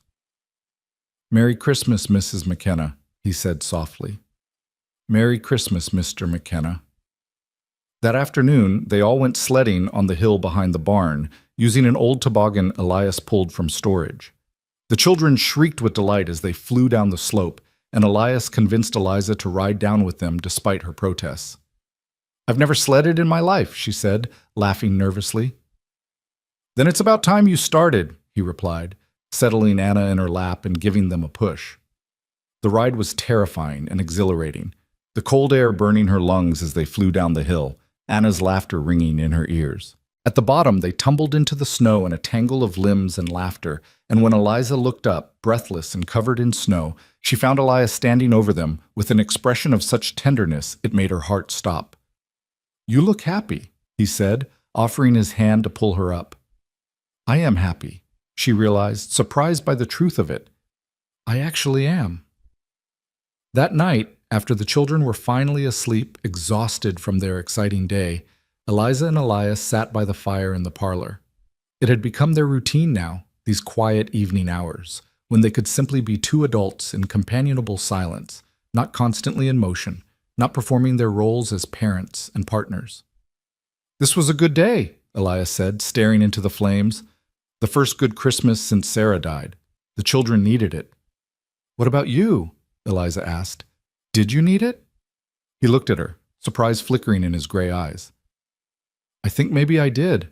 I've been so focused on just surviving, just getting through each day that I forgot we're supposed to be living too." "It's easy to forget, especially when you're grieving." "Are you grieving?" he asked. "For the life you left behind?" Eliza considered this. "Maybe, but it's different now. At first I was mourning what I'd lost. Now I think I'm grieving for who I used to be, that girl who'd never had to fight for anything, who didn't know her own strength. She's gone, and I don't think I want her back." "I'm glad you're here, Eliza," Elias said, using her first name for perhaps the first time since their wedding. "Not just for the children's sake, for mine too. You've brought something back to this house that I thought died with Sarah." "What's that?" "Hope. The possibility that life can be good again, different but good." The words hung in the air between them, heavy with meaning. Eliza felt something shift in her chest, a loosening of the knot of loneliness and fear she'd been carrying since Boston. She wasn't alone in this. They were building something together, slowly and carefully, brick by brick.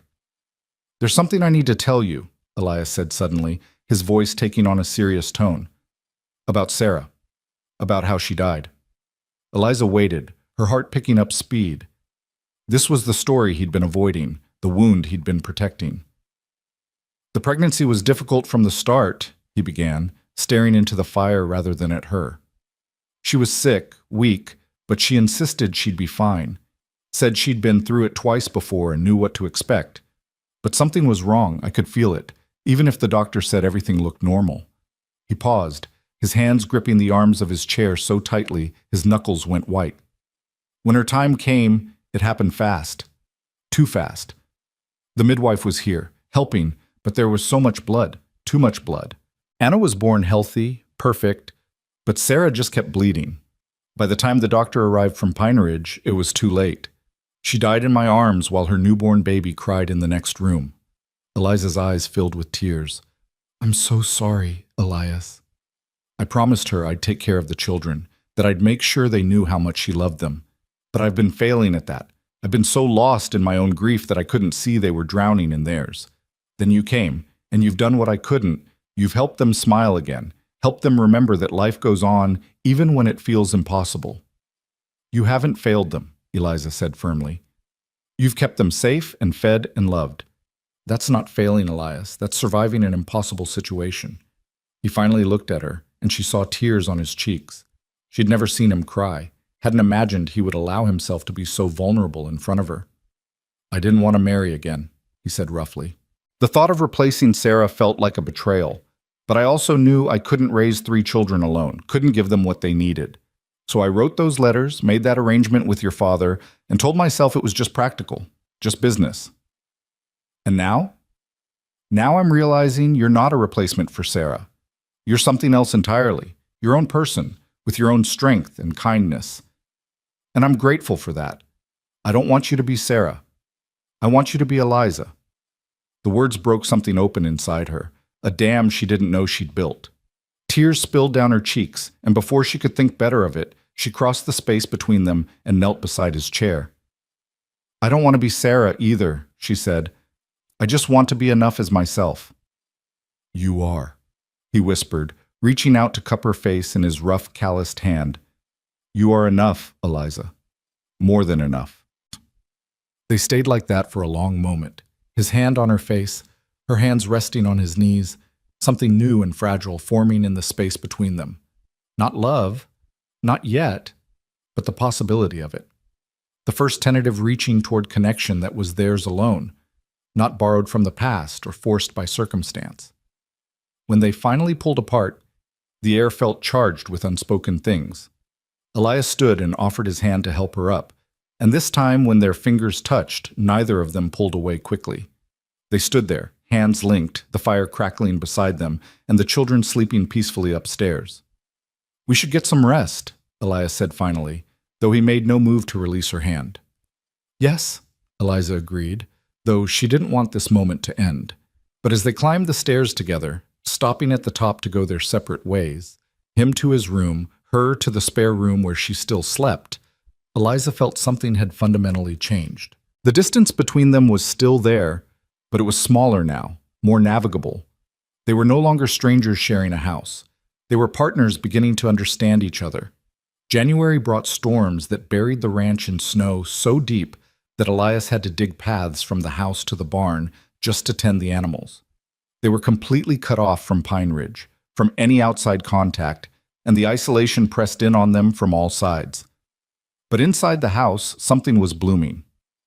Eliza found herself seeking out Elias's company, lingering in conversations that had once been brief and perfunctory. He began helping with the children's lessons in the evenings, teaching them about the ranch and the land while Eliza covered reading and arithmetic. They developed an easy rhythm, trading tasks and responsibilities without needing to discuss them. One night, during a particularly fierce storm, little Anna woke screaming from a nightmare. Eliza heard it first and rushed to the children's room, but Elias was right behind her. Together they soothed the frightened toddler, Eliza holding her while Elias sang a soft lullaby in a voice Eliza had never heard him use before, tender and sweet and utterly at odds with his rough exterior. "You have a beautiful voice," she said as Anna finally drifted back to sleep. "Sarah used to say that," he replied, then caught himself. "Sorry, I shouldn't keep comparing." "Oh, it's all right," Eliza interrupted. "She was your wife for years. You don't have to pretend she didn't exist. I'd rather you talk about her naturally than feel like you have to hide her memory from me." He studied her in the dim light of the hall. How did you get so wise at 18? Necessity, she said with a small smile, and paying attention to what I wish people would do for me. They put Anna back in her crib and stepped into the hallway, neither quite ready to return to their separate rooms. The storm howled outside, rattling the windows, and in the darkness broken only by a single lamp, they stood closer than they ever had before. Eliza, Elias said softly, I want to ask you something. What is it? Would you... He paused, struggling with the words. Would you consider moving into our room? Not for... we don't have to, but it feels wrong, keeping separate. We're married. We should act like it. Eliza's heart hammered in her chest. What exactly are you asking? I'm asking if you're ready to be my wife in truth, not just in name. He touched her face gently. I know we agreed to wait, but it's been almost 3 months. I find myself thinking about you more and more, wanting to know you better. He trailed off, leaving the rest unspoken. I think about you too, Eliza admitted, her cheeks heating. But I'm scared. I don't know how to be a wife in that way. I don't know what you expect. I expect nothing except honesty. If you're not ready, tell me. We'll wait as long as you need. But if you are ready, his thumb traced her cheekbone. I'd like to try to build a real marriage with you, Eliza. Not just a partnership for the children's sake, but something true between us. She looked into his eyes, those storm-gray eyes that had once been so cold and distant, and saw warmth there now, genuine care, maybe even the beginnings of affection. I'm ready, she whispered, or at least I'm willing to try. He leaned down slowly, giving her time to pull away, and kissed her. Not the chaste brush of lips from their wedding day, but a real kiss, deep and searching and full of promise. Eliza's knees went weak, and she gripped his shirt to steady herself, lost in sensations she'd never experienced before. When they finally pulled apart, both breathless, Elias rested his forehead against hers. We'll take it slow, he promised. I'll be patient. I just want you to know that when you're ready, truly ready, I'm here. That night, Eliza moved her belongings into the room that had been Sarah's, that was now becoming hers. Elias helped her, moving the last of Sarah's personal items to a trunk in the attic at Eliza's gentle insistence. The children can have them when they're older, she said, but I need this space to be ours now, not a shrine to what was. He agreed, and as they worked together in the lamplight, Eliza felt the last piece of resistance fall away. This was her home, her room, her marriage. Not a replacement or a consolation prize, but something real that she and Elias were building together. When the room was finally arranged to her liking, Elias drew her into his arms. Are you sure about this? I'm sure, she said, and meant it. That night, in the darkness and the warmth of that big bed, Eliza became his wife in truth. It was awkward at first, fumbling and uncertain as they learned each other, but there was tenderness too, patience, care. Elias was gentle with her inexperience, guiding her through what she didn't know, showing her without words that this could be something beautiful between them. Afterward, lying in his arms with her head on his chest, listening to the steady thump of his heartbeat, Eliza felt something settle deep in her soul. This was where she belonged, not because she'd been sent here or because duty demanded it, but because she chose it. Because in this man, in these children, in this wild and beautiful place, she'd found something worth fighting for. Thank you, Elias murmured into her hair. For what? For giving me a second chance at this. At family, at partnership, at happiness. I didn't think I deserved it. You do deserve it, Eliza said firmly. And so do I. We both deserve to be happy, Elias. We both deserve to build something good from these ashes. February brought a brief thaw, a false spring that melted the snow and turned the world to mud. The children went wild with cabin fever, desperate to be outside after months of confinement, and Eliza spent half her time trying to keep them from tracking mud through the house. But there was laughter now, constant and unforced. There were smiles and teasing and moments of pure joy that would have been unimaginable 3 months ago. Claire had taken to calling Eliza Mama when she forgot herself, then catching herself with guilty eyes, but Eliza always reassured her it was all right. "You can call me whatever feels right," she told the little girl. "I won't be upset either way." The physical relationship between Eliza and Elias deepened as winter progressed. They came together most nights now, learning each other's bodies and preferences, building an intimacy that went beyond the physical. They talked in the darkness, shared stories and fears and dreams. Eliza told him about her mother's illness, about her friend Margaret, about the life she'd left behind. He told her about his childhood on a different ranch, about meeting Sarah, about his hopes and worries for his children. They were becoming friends as well as lovers, and that felt more precious than anything Eliza had imagined marriage could be.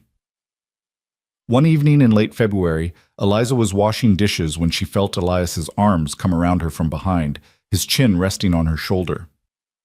"I've been thinking," he said quietly. "About what?" "About how wrong I was at the beginning. I told you this marriage was just for the children's sake, that I couldn't offer you romance or courtship, but that's not true anymore, is it?" Eliza turned in his arms to face him, her wet hands resting on his chest. "What are you saying?" "I'm saying I care about you, Eliza, not just as the mother of my children or as a partner in running this house, but as you, as the woman who makes me laugh when I thought I'd forgotten how, who challenges me and surprises me and makes me want to be better than I am." "Elias, I'm not saying I love you," he continued. "I'm not sure I'm ready for that word yet, if I'm honest, but I'm saying I could. I'm saying I want to. I'm saying you've become important to me in ways I didn't think were possible." Tears filled Eliza's eyes. "You've become important to me too. This life, this family, it's nothing like what I imagined, but it's become everything I want." He kissed her then, slow and deep, and she tasted possibility on his lips, the possibility of love, real love, built on foundations of respect and partnership and genuine care. Not the sweep you off your feet romance of novels, but something steadier and more enduring. "We're going to be all right," he whispered against her mouth. "All of us. We're going to make this work." "We already are," Eliza replied, and in that moment, standing in her kitchen with her husband's arms around her and her stepchildren's laughter echoing from upstairs, she believed it with her whole heart. The winter that had seemed so insurmountable when it began was slowly releasing its grip. Soon it would be spring, and with spring would come new challenges and new joys. But Eliza wasn't afraid anymore. She had found her strength, her purpose, her place. She had found a family worth fighting for and a man who saw her for who she truly was. She had found home. Spring arrived not as a gentle whisper, but as a roar, the snow melting so fast that the creek behind the property swelled to twice its normal size and the roads became rivers of mud. But after months of being trapped indoors, Eliza welcomed even the mess and chaos that came with the changing season. The world was coming back to life, and so was she. She woke one morning in early March to find Elias already dressed, standing at the bedroom window and staring out at the dawn-touched landscape. She watched him for a moment, this man who had become so much more than she'd ever expected, noting the way the early light caught in his hair and softened the hard lines of his profile. "What are you thinking about?" she asked softly. He turned, a smile touching his lips when he saw she was awake. "Spring planting. The garden needs to be turned and prepared. And I was thinking maybe we could expand it this year. You mentioned wanting to try growing some different vegetables." "You remembered that?" "I remember everything you tell me," he said, coming to sit on the edge of the bed. He traced a finger along her jaw. "I was also thinking about how different this spring feels from last year. Last spring, I could barely drag myself out of bed each morning. Everything felt gray and hopeless. Now," he paused, searching for words, "now I wake up wanting to see what the day will bring." Eliza's heart swelled with affection. "I feel the same way. I never thought I'd say this, but I'm grateful I came here. Grateful for all of it, even the hard parts." He leaned down to kiss her, a lingering kiss that promised more. But Anna's voice crying out from the next room interrupted them. They pulled apart with matching expressions of rueful amusement. "Duty calls," Elias said with a grin. "It always does," Eliza laughed, already throwing back the covers. The rhythm of their days had changed with the season. Elias spent long hours outside now, working the land that had lain dormant all winter, preparing for planting and tending to the cattle that had survived the brutal cold. Eliza worked alongside him when she could, learning about the ranch operations she'd been too overwhelmed to understand in those first difficult months. She discovered she had a talent for the garden, her hands seeming to know instinctively how to coax life from the dark earth. She planted seeds that Mrs. Patterson had given her back in the fall, vegetables and herbs and even some flowers, because Elias had insisted she deserved something beautiful just for herself. "You don't have to make everything practical," he'd said when she'd protested about wasting good soil on flowers. "Sometimes pretty is reason enough." The children thrived in the warmth and freedom of spring.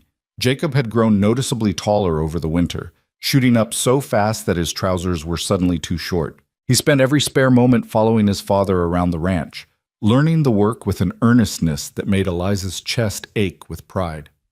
Clara was coming into her own as well, her grief transforming from sharp edges into something softer, more bearable. She talked about her mother sometimes now, sharing memories without the desperate clinging of before.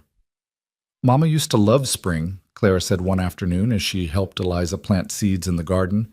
"She said it was like the whole world was being born again." "That's a beautiful way to think about it," Eliza replied, showing her how to make a proper hole for the seed. "Your mama was clearly a wise woman. Do you think she would like you?" The question caught Eliza off guard. She sat back on her heels, considering it carefully. "I hope so. I think any mother would want someone who loves her children to be there for them. And I do love you, Clara. You and Jacob and Anna, very much." Clara looked at her with those piercing blue eyes. "I love you too. Is that okay? Am I allowed to love you both?" Eliza pulled the little girl into her arms, dirt and all. "Of course you are, sweetheart. Love isn't something that runs out. You can love your mother's memory and love me at the same time. There's room in your heart for both." "That's what Papa said too," Clara murmured into Eliza's shoulder. "He said loving you doesn't mean forgetting Mama. It just means our family is growing bigger." The words struck something deep in Eliza's chest. Elias had said that to his daughter? She blinked back tears and held Clara tighter, overwhelmed by the gift of acceptance, of belonging, of love freely given rather than grudgingly endured. That evening, after the children were in bed, Eliza found Elias in the barn checking on a mare that was due to foal any day. She leaned against the stall door and watched him work, his hands gentle and sure as he ran them over the horse's swollen belly. "Clara told me what you said to her," she said quietly, "about loving both Sarah and me." Elias glanced up, his expression unreadable in the dim light. "I meant it. I've been thinking a lot about what it means to move forward without forgetting the past. I'll always love Sarah. She gave me my children, built this ranch with me, loved me when I was young and stupid and thought I knew everything. But that doesn't mean there's no room for you." "And is there room?" Eliza asked, her heart in her throat. "For me, I mean, not just as the children's caretaker or your partner in running the house, but as someone you could actually love?" He stood and came to her, cupping her face in both hands. "Eliza, I think I already do love you. I've been fighting it because it felt disloyal, but the truth is, you've made your own place in my heart. Not Sarah's place, your place. And it gets bigger every day." "Elias," her voice broke on his name. "I love the way you sing when you think no one's listening," he continued, his thumbs brushing away the tears on her cheeks. "I love how you always put extra sugar in Jacob's porridge because you know he likes it sweet. I love how you've learned every aspect of this ranch because you wanted to understand my world. I love your strength and your kindness and the way you look at me like I'm something more than just a broken widower trying to hold his family together." "You're so much more than that," Eliza whispered. "You're the best man I know. Strong and honorable and capable of so much love even after everything you've lost." He kissed her then, deep and desperate, pouring everything he couldn't say into the press of his lips against hers. When they finally pulled apart, both breathing hard, he rested his forehead against hers. "I want more children with you," he said roughly. "Not to replace the ones I have, but because I want to create something new with you. A future that's ours together." The words sent a thrill through Eliza, part anticipation and part fear. What if something goes wrong? What if I... She couldn't finish the sentence, couldn't voice the terror that had haunted her since learning how Sarah died. Nothing will go wrong, Elias said firmly. We'll get the doctor from Pine Ridge early. We'll be prepared. And if you don't want to take the risk, that's all right too. I have 3 beautiful children already. I'll be content with that if you are. But Eliza realized she wasn't content with that.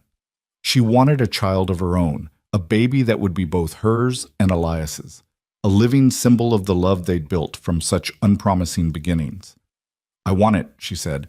I'm scared, but I want it. Then we'll hope and pray and trust that God will watch over us, he replied, pulling her close. As April blossomed into May, Eliza's garden flourished beyond her wildest expectations. Neat rows of vegetables pushed their way through the earth, tomatoes and beans and carrots and lettuce. Her herbs thrived in the sunny corner she'd designated for them. And the flowers, those frivolous, beautiful flowers Elias had insisted on, exploded into riotous color that made her catch her breath every time she saw them. She was cutting flowers one afternoon, planning to put them on the kitchen table, when Mrs. Patterson's buggy rolled up the drive. The older woman climbed down with a basket over her arm and a knowing smile on her face. I thought I'd pay a visit and see how you were settling in, she announced. My goodness, Eliza, you look positively radiant. Country life agrees with you. Eliza laughed and invited her inside for tea.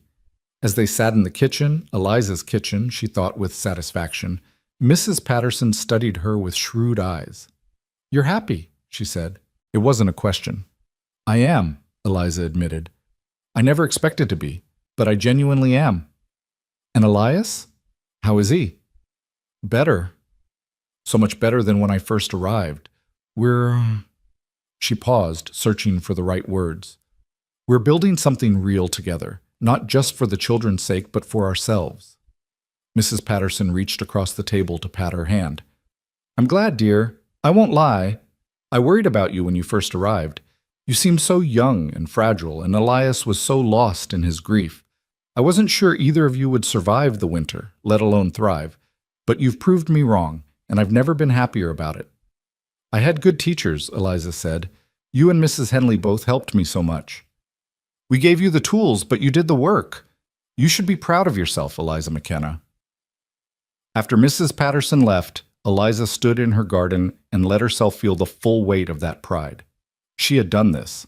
She'd taken an impossible situation and made it work. She'd loved children who weren't hers by birth and made them hers by choice. She'd opened her heart to a man who'd been certain he could never love again and coaxed him back to life. She was no longer the frightened girl who'd stepped off that stagecoach 8 months ago. She was a wife, a mother, a rancher's partner. She was strong and capable and loved. She was home. The summer stretched long and golden, filled with work and laughter and lazy evenings on the porch after the children were asleep. Elias taught Eliza to ride Buttercup, patient with her initial terror and celebrating when she finally trotted around the corral on her own. They took the children on picnics to the creek, spreading blankets on the bank and letting Jacob and Clara wade in the cool water while Anna napped in the shade. There were hard days too, of course. Days when the work seemed endless, when the heat pressed down like a physical weight, when the children squabbled and Anna was fussy and Eliza felt stretched too thin. But even on those days, she never regretted coming here. This life was hard, but it was real in a way her Boston existence never had been. One evening in July, Eliza was preparing supper when a wave of nausea hit her so hard she had to grip the counter to stay upright. Elias, who'd just come in from the barn, was at her side immediately. What's wrong? Are you sick? She took a deep breath, waiting for the nausea to pass. I don't know. I've been feeling odd for a few days now. Tired, queasy. She trailed off as realization dawned, her hand moving instinctively to her stomach. Oh. Elias's eyes widened. You think you might be? I think I might be, she whispered, joy and terror warring in her chest. He let out a whoop and swept her into his arms, spinning her around until she laughed and begged him to stop before she got sick. When he set her down, his face was split by the widest grin she'd ever seen. We're going to have a baby, he said, wonderingly. Our baby. We don't know for sure yet, Eliza cautioned, but her own smile betrayed her hope. You know, he insisted, a woman knows. Sarah always knew right away. He caught himself, wincing. Sorry, I didn't mean— It's all right, Eliza interrupted, meaning it. She was the mother of your children. She's part of our family's story. I don't need you to pretend otherwise. He pulled her close, his hand splayed across her still flat stomach. I'm going to take such good care of you, he promised. Whatever you need, whenever you need it. And this time, we're getting the doctor involved early. No risks, no chances. Elias, I'm probably only a few weeks along. We have months before— I don't care. I'm not taking any chances with you. You're too important to me. The words, delivered with such fierce protectiveness, made Eliza's eyes sting with happy tears. I love you, she said, the words coming easily now. I love you so much. I love you too, he replied, kissing her forehead, her cheeks, her lips. More than I thought possible. You've given me back my life, Eliza. You've made me whole again. They told the children at supper, and the announcement was met with mixed reactions. Jacob was thrilled, already planning how he'd teach his new sibling everything he knew. Clara was uncertain, her face clouding with worry. Will the baby make you go away like Mama did? She asked in a small voice.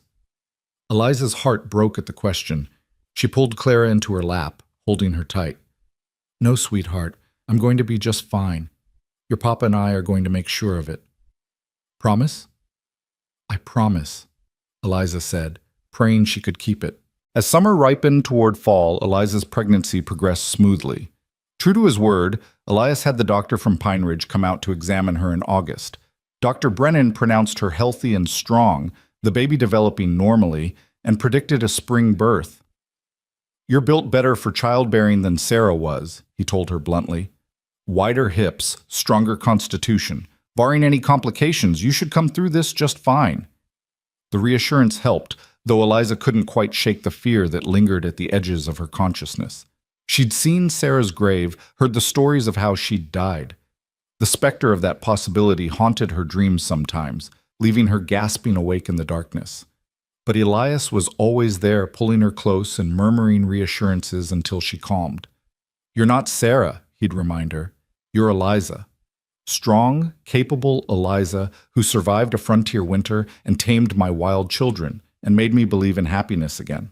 You're going to be fine. The garden provided bounty beyond anything Eliza had imagined. She spent long days preserving vegetables for the coming winter, canning and pickling and drying with Clara's help. The little girl had discovered a talent for cooking, and together they created stores that would see the family through the coldest months. You've done well, Elias said one evening, surveying the shelves lined with jars of preserves and pickles and sauces. Better than Sarah ever did, if I'm honest. She hated the preserving work. It was the first time he'd made a direct comparison that favored Eliza over Sarah, and while she felt a pang of guilt at taking pleasure in it, she couldn't deny the warm glow of satisfaction in her chest. She was good at this. She'd found her calling in this frontier life, discovered strengths she never knew she possessed. In September, the whole family made the trip to Pine Ridge for the autumn fair. It was Eliza's first real social outing since arriving, and she was nervous about how the townspeople would receive her, but she needn't have worried. People greeted her warmly, congratulating her on the pregnancy and praising her for the changes they'd seen in Elias and his children. You've worked a miracle with that family, one woman told her. Elias looks 10 years younger, and those children are thriving. Whatever you're doing, keep doing it. The fair was a revelation. So much life and energy after months of relative isolation. There were competitions for livestock and produce, games for the children, music and dancing in the evening. Eliza entered her preserves in the canning competition and was stunned when they took second place. Her pie, apple, made from Clara's recipe, didn't place, but she didn't mind. Just being here, participating, being part of this community, felt like victory enough. As evening fell and the dancing began, Elias surprised her by pulling her into his arms for a waltz. She'd taught him the steps over the summer, practicing in the parlor after the children were asleep, and now he led her around the makeshift dance floor with surprising grace. Look at us, she said, laughing up at him, dancing at a town fair like a normal couple. We are a normal couple, he replied. Maybe we didn't start that way, but we are now.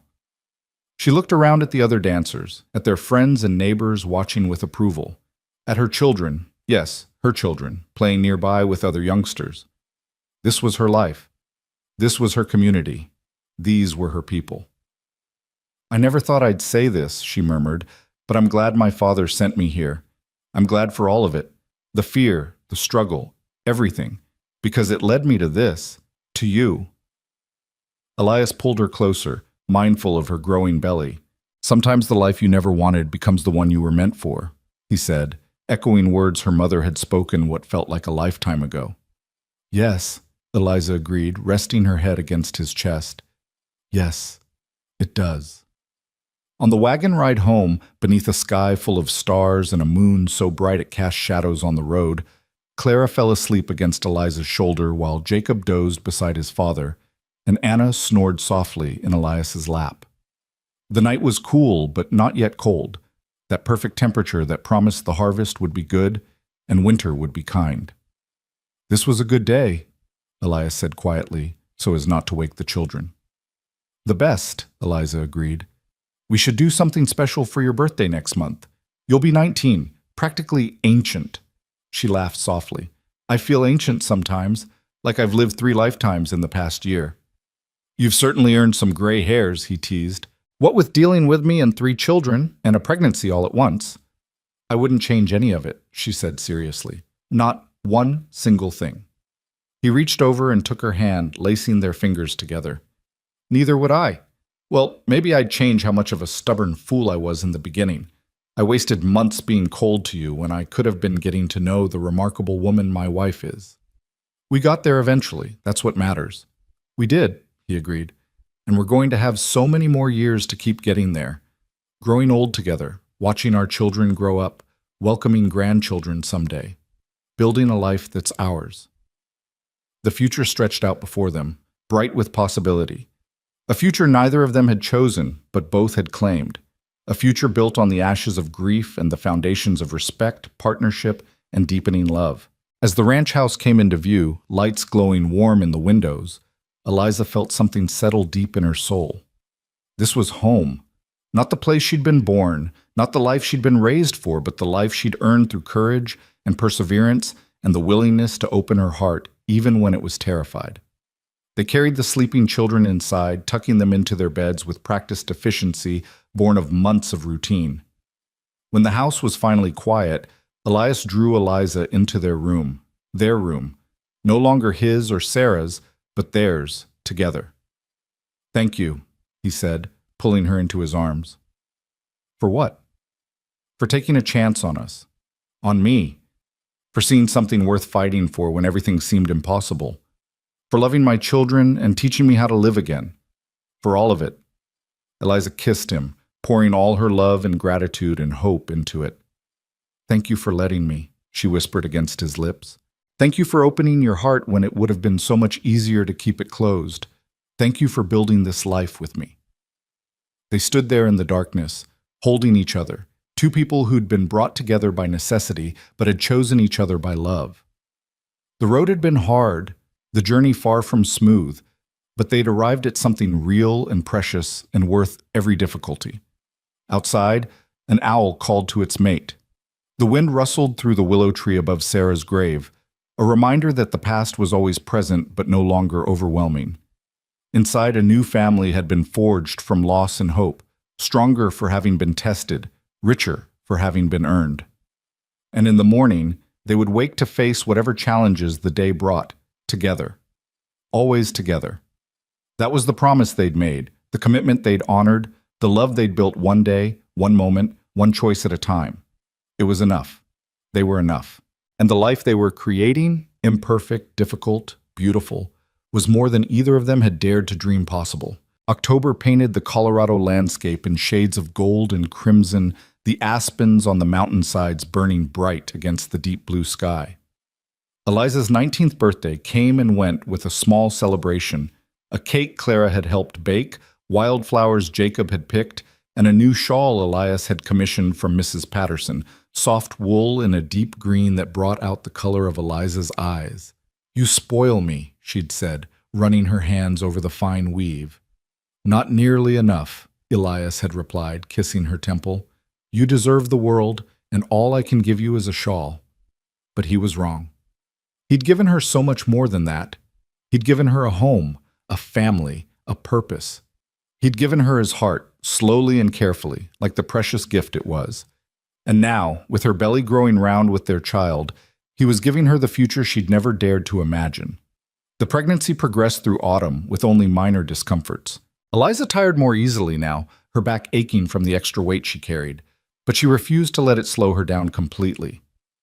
There was too much to do. Winter preparations to complete, children to care for, a household to run. Elias fretted constantly, trying to take tasks away from her, but she stubbornly insisted on maintaining her routine. "I'm pregnant, not an invalid," she'd remind him when he tried to stop her from hanging laundry or kneading bread. "You're carrying my child," he'd counter. "That makes you the most precious thing in this world to me. Let me help." They compromised, as they'd learned to do on so many things. She would do the lighter tasks and accept his help with the heavier ones. She would rest when she needed to, but wouldn't be confined to bed like some delicate flower. It was a dance they were still learning, this balance between his protectiveness and her independence, but they were getting better at it with each passing day. In November, as the first serious snows began to fall, Eliza received a letter that made her hand shake as she opened it. The handwriting on the envelope was her mother's. Shakier than it used to be, but unmistakably hers. She'd written faithfully to her mother since arriving in Colorado, long letters detailing her new life, the children, her growing feelings for Elias. Her mother's responses had been infrequent, limited by her illness and the difficulty of getting mail during the winter months. But this letter had made it through, and Eliza clutched it like a lifeline as she read. "My dearest Eliza," her mother wrote, "your last letter brought me such joy I wept for an hour afterward. To know that you are happy, that you have found love in such an unlikely place, fills my heart with more gratitude than I can express. I was so afraid we had condemned you to misery by sending you west, but you have proven once again that you are stronger and wiser than any of us knew. Your father asks about you constantly, though he would never admit it. He misses you terribly and regrets that circumstances forced his hand in arranging your marriage. But even he can see from your letters that you have flourished in ways you never could have here. I pray every day for your health and the health of your baby. I dream of meeting my grandchild someday, of seeing the life you have built with my own eyes. Perhaps when spring comes and travel is easier, we might visit? I know it is much to ask, but I long to see you, my darling girl." Eliza pressed the letter to her chest, tears streaming down her face. Her mother wanted to visit. Her mother was proud of her. The validation she hadn't known she needed washed over her in waves, loosening something tight in her chest that had been there since the day she'd left Boston. Elias found her in the parlor, still holding the letter, her face wet with tears. He was beside her in an instant, pulling her into his arms. "What's wrong? Is it bad news?" "No," she managed through her tears. "Good news. The best news. My mother wants to visit in the spring. She's proud of me, Elias. She's proud of the life we've built." He held her while she cried, understanding that these were tears of relief and joy rather than sorrow. When she finally calmed, he took the letter and read it himself, a smile crossing his face. "Of course they can visit," he said. "This is your home. Your family is welcome here any time." "Even my father?" Eliza asked tentatively. The man who'd sold her into this arrangement was not high on Elias's list of favorite people. "Even your father," Elias confirmed. "He did us both a favor, even if his methods were questionable. If he hadn't sent you here, I'd still be a miserable widower stumbling through life. So yes, I can forgive him. I might even thank him." Eliza laughed through her tears and kissed him. "Have I told you lately that I love you?" "Not in the last hour," he teased. "I was starting to worry. I love you. Impossibly, completely, forever." "Forever sounds about right," he agreed, pulling her close. Winter settled in with the same fierce intensity as the year before, but this time Eliza was prepared. She knew what to expect, how to manage the constant work of keeping the household running in brutal cold. More than that, she had Elias truly beside her now, not as a distant employer, but as a partner and lover who anticipated her needs and supported her without being asked. The children had grown and changed so much in the past year. Jacob, now 9, was becoming a capable ranch hand, taking on responsibilities that would have seemed impossible for someone his age back in Boston. Clara had blossomed into a confident, happy child who called Eliza Mama without hesitation now, who brought her wildflowers and told her secrets and trusted her completely. And Anna, no longer a baby but a chattering toddler, knew no other mother than Eliza and clung to her with fierce devotion. Christmas came again, their second together, and it was everything the first had been and more. They decorated the house with pine boughs and holly, baked cookies until the kitchen smelled like heaven, sang carols around the piano while snow fell softly outside. Elias had carved elaborate wooden toys for each child, a horse for Jacob, a doll's cradle for Clara, a pull toy duck for Anna. Eliza had sewn new clothes for everyone, her stitches neat and sure now, nothing like the fumbling attempts of a year ago. On Christmas morning, as they all gathered around the tree, Elias handed Eliza a small box. Inside was a delicate gold locket on a chain. When she opened it, she found two tiny portraits, one of herself, one of Elias. "So you'll always have me close to your heart," he said softly, "the way you're always close to mine." She burst into tears. The pregnancy made her cry at everything now, and threw her arms around his neck. "It's perfect. You're perfect. All of this is perfect." "Mama's crying again," Anna observed matter-of-factly. "Happy tears," Claire explained with the wisdom of her 6 years. "Grown-ups cry when they're happy sometimes." "That's silly," Jacob said, but he was smiling. That night, after the children were finally asleep, Anna in her new nightgown, Clara with her doll settled in its new cradle, Jacob with his carved horse on the shelf beside his bed, Eliza and Elias sat together by the fire. She was nestled against his side, his arm around her shoulders, his free hand resting on her belly where their baby kicked and turned. "Do you remember last Christmas?" she asked. "How awkward everything was? How we barely knew each other?" "I remember thinking you were the bravest person I'd ever met," Elias said. "Coming all this way to marry a stranger, facing down 3 grieving children and a broken man. I didn't show it well, but I was in awe of you from the start." "I was terrified," Eliza admitted. "Of you, of the children, of this whole enormous life I didn't know how to navigate. I cried myself to sleep most nights those first few weeks." "I know, I heard you." At her surprised look, he added, "The walls aren't that thick. It broke my heart, but I didn't know how to comfort you. Didn't think I had the right, since I was the cause of your unhappiness. You weren't the cause, circumstances were the cause, and you became the solution." She turned to look up at him. "You gave me exactly what I needed, even when neither of us knew what that was. You gave me time and space and patience. You let me find my own way while making sure I never felt truly alone. That was the greatest gift anyone's ever given me." He kissed her, slow and sweet, a kiss that promised forever. "You've given me back my life," he said against her lips. "I was just existing before you came, going through the motions, doing what needed to be done, but not really living. You changed that. You made me want to wake up in the morning, want to see what the day would bring, want to build a future instead of just mourning the past." "We built it together," Eliza corrected. "Every day, every choice, every moment. Together." January and February passed in a blur of cold and routine and the growing anticipation of the baby's arrival. Dr. Brennan had predicted a late March or early April birth, and as winter began its slow retreat toward spring, Eliza found herself both eager and terrified for what was coming. The fear crept up on her at unexpected moments. She'd be folding laundry or cooking supper, and suddenly she'd remember Sarah, remember how she'd died, and panic would seize her chest like a vice. What if the same thing happened to her? What if she left Elias a widower again, left these children she'd come to love as her own without a mother once more? Elias always seemed to know when the fear gripped her. He'd appear at her side, pull her into his arms, and murmur reassurances until her breathing calmed. "You're strong," he'd remind her. "Dr. Brennan said you're healthy. We're prepared this time. Everything will be fine." "You can't know that," she'd whisper. "No," he'd agree. "But I can believe it, and I can be here, every step of the way, making sure you have everything you need." In early March, with the baby's arrival imminent, Elias insisted that Mrs. Patterson come stay at the ranch.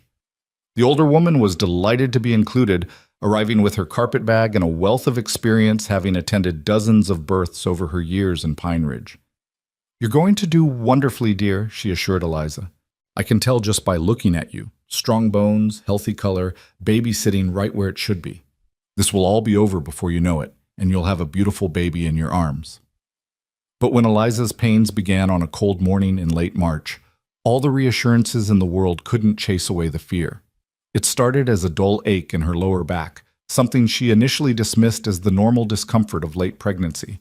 But as the morning progressed, the aches became cramps, and the cramps became sharp pains that took her breath away. "Elias," she called, trying to keep the panic from her voice. "I think it's time." What followed was chaos, controlled chaos, but chaos nonetheless. Elias sent Jacob racing to Pine Ridge to fetch Dr. Brennan, while he and Mrs. Patterson helped Eliza upstairs to bed. Clara hovered in the doorway, her face pale with worry, until Mrs. Patterson gently sent her to watch Anna and keep her occupied. "Everything's going to be fine," Elias kept saying, gripping Eliza's hand so tightly it almost hurt. "You're going to be fine." But as the hours passed and the pains grew stronger, Eliza wasn't so sure. This hurt in ways she couldn't have imagined, pain that seemed to split her in two and left her gasping and crying. Through it all, Elias stayed beside her, letting her squeeze his hand until his fingers went white, wiping her face with cool cloths, murmuring encouragements that she barely heard through the haze of pain. Dr. Brennan arrived in the early afternoon, examining Eliza with businesslike efficiency before declaring that everything looked normal. "First babies take their time," he said. "Could be hours yet. Just keep breathing, Mrs. McKenna. You're doing fine." But it wasn't hours. As evening approached, the pains intensified until Eliza was sobbing with each contraction, certain she was going to die just like Sarah had, certain she'd never meet the baby she could feel moving through her body toward birth. "I can't do this," she gasped between contractions. "Elias, I can't." "Yes, you can," he said fiercely, his face close to hers. "You're the strongest person I know, Eliza McKenna. You survived a frontier winter. You tamed my wild children. You made me fall in love again when I thought it was impossible. You can do this. I know you can." "What if something goes wrong? What if I—" "Nothing is going wrong," Dr. Brennan interrupted firmly. "I can see the baby's head. A few more pushes and you'll be holding your child. Mrs. Patterson, get ready." What happened next was a blur of pain and effort, and voices telling her to push harder, just a little more. Eliza bore down with everything she had, feeling like she was being torn apart, certain this was the end. And then, suddenly, impossibly, there was release, and a baby's cry filled the room. "It's a girl," Dr. Brennan announced, holding up a tiny, squalling infant. A healthy baby girl. Eliza collapsed back against the pillows, sobbing with relief and exhaustion and overwhelming joy. A girl. She had a daughter. She'd survived, and her baby had survived, and everything was going to be all right. Mrs. Patterson cleaned the baby quickly and efficiently before placing her in Eliza's arms. She was perfect, tiny and red-faced and furious at being born, but perfect nonetheless. Dark hair like Elias's, a button nose, impossibly small fingers that gripped Eliza's thumb with surprising strength. "Hello, little one," Eliza whispered, tears streaming down her face. "I'm your mama. I'm so happy to meet you." Elias leaned over them both, his own face wet with tears, his expression full of wonder. "She's beautiful. She's perfect. You're perfect." He kissed Eliza's forehead, then the baby's. "Thank you. Thank you for this gift, for being safe, for giving me another chance at this." "What should we name her?" Eliza asked, looking up at her husband. They'd discussed names for months, never quite settling on one that felt right, but now, looking at her daughter's face, Eliza knew exactly what she wanted. "Grace," she said. "I want to name her Grace, because that's what she is. Grace we didn't earn but received anyway. A new beginning, a symbol of everything good we've built together." Elias smiled through his tears. "Grace McKenna, it's perfect." Dr. Brennan finished his work and declared both mother and baby healthy. "You did beautifully, Mrs. McKenna. No complications, No excessive bleeding. Everything exactly as it should be. You'll be up and around in a few days. After the doctor and Mrs. Patterson left the room to give them privacy, Elias climbed carefully into bed beside Eliza, wrapping his arm around her shoulders as she cradled their daughter. They sat like that for a long time, just looking at the miracle they'd created, marveling at her tiny perfection. "Can we come in?" Clara's voice came from the doorway, tentative and hopeful. "We want to meet our sister." "Of course," Eliza said, smiling at her stepdaughter. "Come meet Grace." The children crept in, Jacob tall and trying to look mature, Clara bouncing with excitement, Anna toddling alongside, holding Mrs. Patterson's hand. They gathered around the bed, eyes wide with wonder as they looked at the baby. "She's so small," Jacob breathed. "Was I ever that small?" "Smaller, actually," Elias said. "You were a tiny thing when you were born." Clara reached out a tentative finger to touch Grace's hand, and the baby's fingers immediately wrapped around it. "She likes me," Clara exclaimed, delighted. "Of course she does," Eliza said. "You're her big sister. She's going to look up to you and learn from you." "Baby," Anna said, trying to climb onto the bed for a closer look. Elias scooped her up, letting her see Grace from his arms. They stayed like that for a while. The whole family gathered around the newest member, and Eliza felt her heart swell so large she thought it might burst. This was her family, these children, this man, this baby in her arms. This was the life she'd built from fear and duty and eventually love. This was home. Over the following weeks, as Eliza recovered and adjusted to life with a newborn, the whole household adapted to accommodate Grace's presence. Clara appointed herself the baby's chief protector, running to alert Eliza at the slightest whimper. Jacob was fascinated by every stage of the baby's development, asking endless questions about how babies grew and learned. Even Anna, initially jealous of the attention Grace received, gradually warmed to her new sister and could often be found patting the baby's head with surprising gentleness. Elias was completely besotted.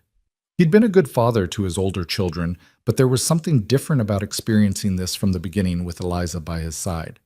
He took every opportunity to hold Grace, walking the floors with her when she cried at night, singing to her in that beautiful voice Eliza had discovered, staring at her with an expression of such tender adoration it made Eliza's chest ache. "I didn't think I could love anyone more than I loved my first three," he confessed one night as he rocked Grace to sleep. "But having her with you, knowing we created her together, it's different somehow. It doesn't diminish what I feel for Jacob, Clara, and Anna. It just expands everything, makes the world bigger and brighter." "I know what you mean," Eliza said. "I love all four of them so much. The three who made me a mother by choice and the one who made me a mother by birth. They're all mine, and I'm all theirs." Spring arrived in full force, the world exploding into green and gold. Eliza's mother's letters came more frequently now that mail could get through reliably, and she confirmed that she and Eliza's father would visit in June. Eliza was nervous about seeing her parents again, worried that they'd judge the life she'd built or find it lacking somehow. But she was also excited to show them what she'd accomplished, to prove that their sacrifice and hers had been worth it. The letter that arrived in early May, however, changed everything. Eliza was nursing Grace in the parlor, enjoying the quiet of mid-afternoon while the other children napped, when Elias came in with an envelope. His expression was strange, not worried exactly, but serious. "This just arrived from Boston," he said, handing it to her. "It's not your mother's handwriting?" With a sinking feeling, Eliza opened the letter. It was from Margaret, her dear friend, and the first line made her gasp. "Dearest Eliza, I'm writing with news I wish I didn't have to share. Your mother passed away peacefully in her sleep 3 weeks ago. Your father asked me to inform you, as he is not in a state to right himself. The funeral has already taken place. We couldn't wait for word to reach you and for you to travel back. I'm so very sorry, my dear friend.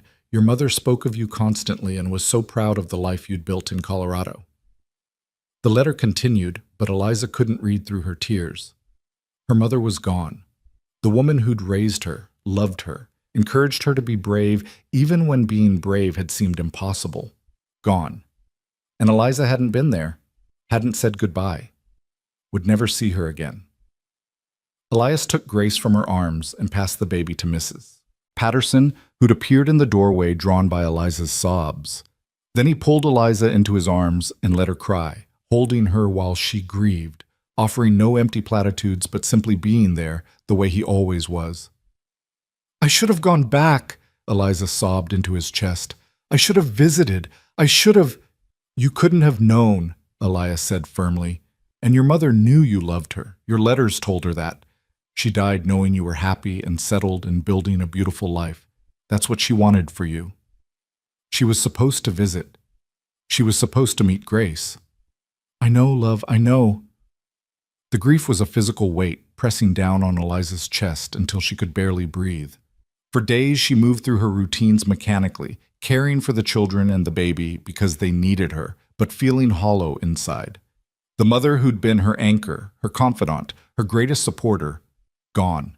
And the distance that had once seemed like an adventure now felt like a chasm she could never cross. But slowly, with Elias's patient support and the children's innocent need for her attention, Eliza began to heal. She realized that her mother had given her everything she needed to survive this grief: strength, resilience, the ability to find joy even in sorrow. Her mother lived on in the lessons she'd taught, in the wisdom she'd shared, in the love she'd instilled in her daughter's heart. "She'd be so proud of you," Elias said one evening as they sat on the porch, watching the sunset paint the mountains gold.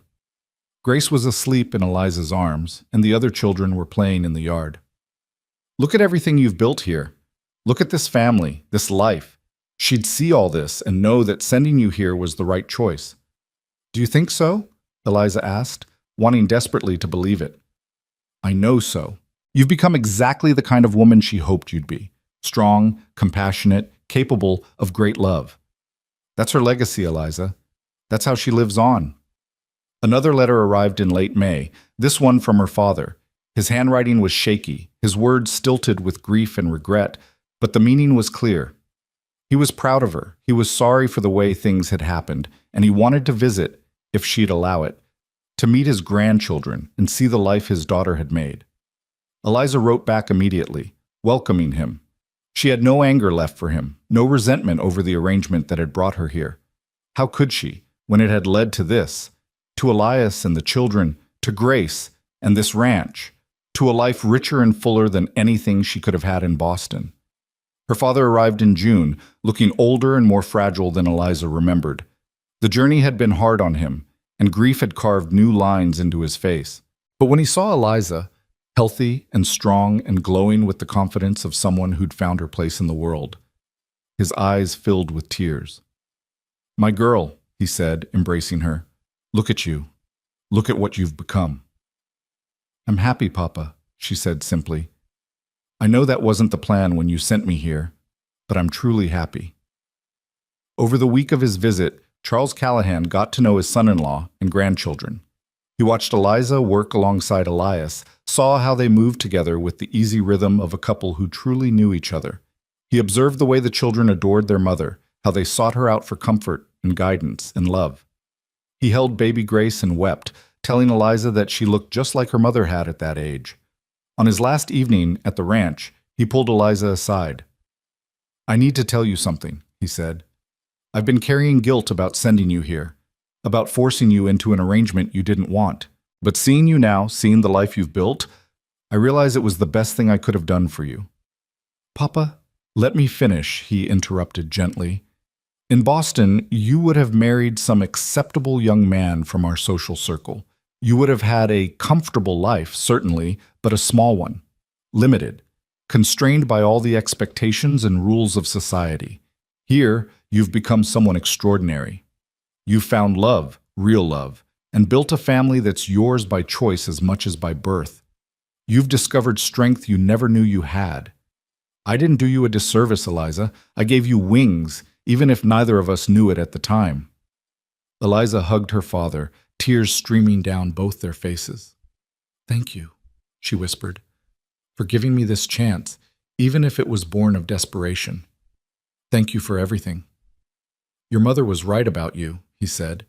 "She always said you'd find your way, that you were stronger than you looked. I wish she could see you now." "She can," Eliza said with certainty. "Wherever she is, she can see, and she knows." After her father left, the summer settled into a peaceful rhythm. Eliza's garden flourished once again, providing bounty for the table and pride in her heart. Grace grew rapidly, becoming more alert and responsive every day. The older children thrived under the structure and love Eliza and Elias provided, and the ranch prospered, blessed by good weather and hard work, and the partnership of two people who'd learned to pull in the same direction. One evening in late July, the whole family gathered on the porch to watch the sunset. It had become a ritual of sorts, this quiet time together at the end of the day. Jacob sat on the steps, whittling a piece of wood. Clara had Grace in her lap, making faces to make the baby smile. Anna was pressed against Elias's side, sucking her thumb and fighting sleep. And Eliza sat beside her husband, his arm around her shoulders, her head on his chest. "This is my favorite time of day," Clara said, not looking up from the baby. "When we're all together like this." "Mine too," Jacob agreed. "Mine three," Anna mumbled around her thumb. Elias chuckled and kissed the top of Anna's head. "What about you, Mrs. McKenna? Is this your favorite time?" Eliza looked around at her family, at the children she'd come to love, at the baby she'd birthed, at the man who'd captured her heart when she'd thought it impossible. She thought about the frightened girl who'd stepped off a stagecoach 14 months ago, certain her life was over. She thought about the journey from fear to acceptance to genuine happiness. She thought about all the small moments and large triumphs that had brought her here, to this porch, to this family, to this perfect, imperfect life. "Every moment is my favorite," she said, "because every moment led me here to all of you." "Even the hard moments?" Claire asked. "Especially the hard moments," Eliza confirmed. "They taught me who I could be. They showed me what I was capable of. Without them, I wouldn't appreciate this, all of this, nearly as much as I do." Elias pulled her closer, pressing a kiss to her temple. "You know what I was thinking about earlier?" "What?" "About how I used to stand at Sarah's grave every evening, trapped in the past, unable to move forward. And now I'm here, on this porch, watching sunsets with you and our children, firmly planted in the present and looking forward to the future. That's what you gave me, Eliza. The ability to live again, not just exist." "We gave that to each other," Eliza corrected. "You gave me a place to belong, a family to love, a purpose I never knew I needed. We saved each other, Elias." As the sun sank below the mountains and the first stars appeared in the darkening sky, Eliza felt a peace so complete it was almost overwhelming. She'd traveled across a continent to marry a stranger, had faced loneliness and fear and grief, had worked harder than she'd ever imagined possible. But every struggle had been worth it for this. For the warmth of Elias's arm around her, for the sound of her children's laughter, for the life they'd all built together from the ruins of loss and the foundation of hope. "Mama?" Clara's voice broke into her thoughts. "Can I tell you something?" "Of course, sweetheart." "I used to think that when Papa married you, we were losing Mama forever, like you were erasing her or replacing her." Clara looked up, her blue eyes, Sarah's eyes, serious and clear. "But now I understand that's not how it works. Mama will always be my first mama, the one who gave birth to me and loved me. But you're my mama too, the one who's here now, loving me and teaching me and helping me grow. I have two mamas, and that makes me luckier than most kids, not less lucky." Eliza's vision blurred with tears. "That's exactly right, Clara. You are lucky. Lucky to have been born to a woman who loved you so much, and lucky that I get to love you now. We're both your mothers, just in different ways." "Do you think she would like you?" Clara asked. "My first mama?" Eliza thought about Sarah, beautiful, beloved Sarah, who died bringing life into the world. "I hope so. I think any mother would appreciate someone who loved her children and cared for them when she couldn't be there anymore. I like to think we would have been friends, your first mama and me." "I think so too," Clara said, smiling. She looked down at Grace, who'd fallen asleep in her arms. "And I'm going to tell Grace all about her, about both of you, so she knows where she came from and all the love that brought her here." "That's perfect," Elias said, his voice rough with emotion. "That's exactly what we should do, honor the past while celebrating the present." As full darkness fell and the children began to yawn, they moved inside for the nightly routine that had become so familiar and precious.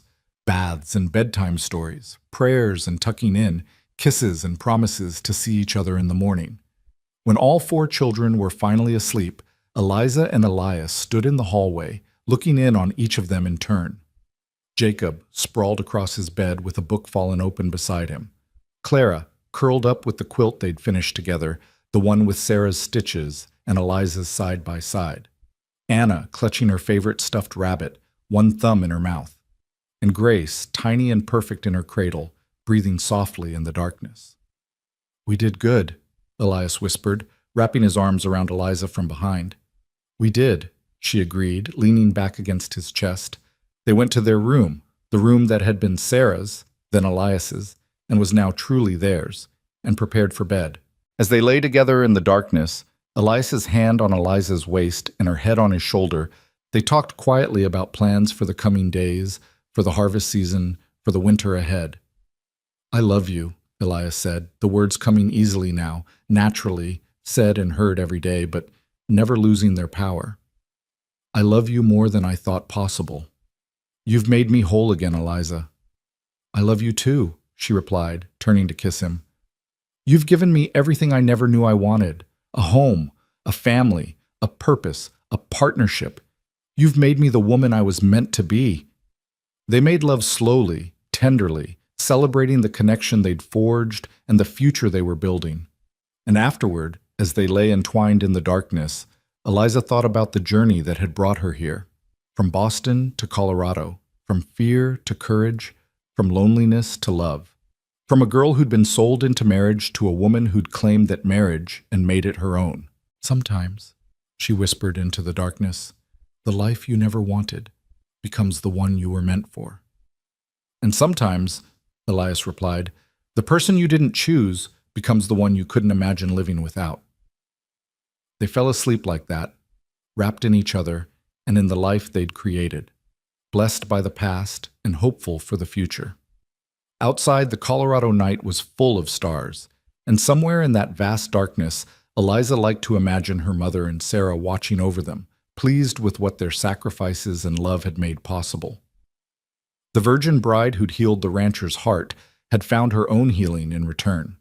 She'd built a family from fragments, created love from duty, and discovered that sometimes the greatest blessings come wrapped in the most unexpected packages. She was Eliza McKenna now, wife and mother, pioneer and partner, a woman who'd journeyed across a continent and found home in the last place she'd expected. And as the seasons turned and the years passed, as children grew and the ranch prospered and love deepened into something unshakable, Eliza would look back on that terrified girl who'd stepped off a stagecoach into an uncertain future and barely recognize her. That girl had been transformed by love and work and the simple daily choice to embrace life rather than merely endure it.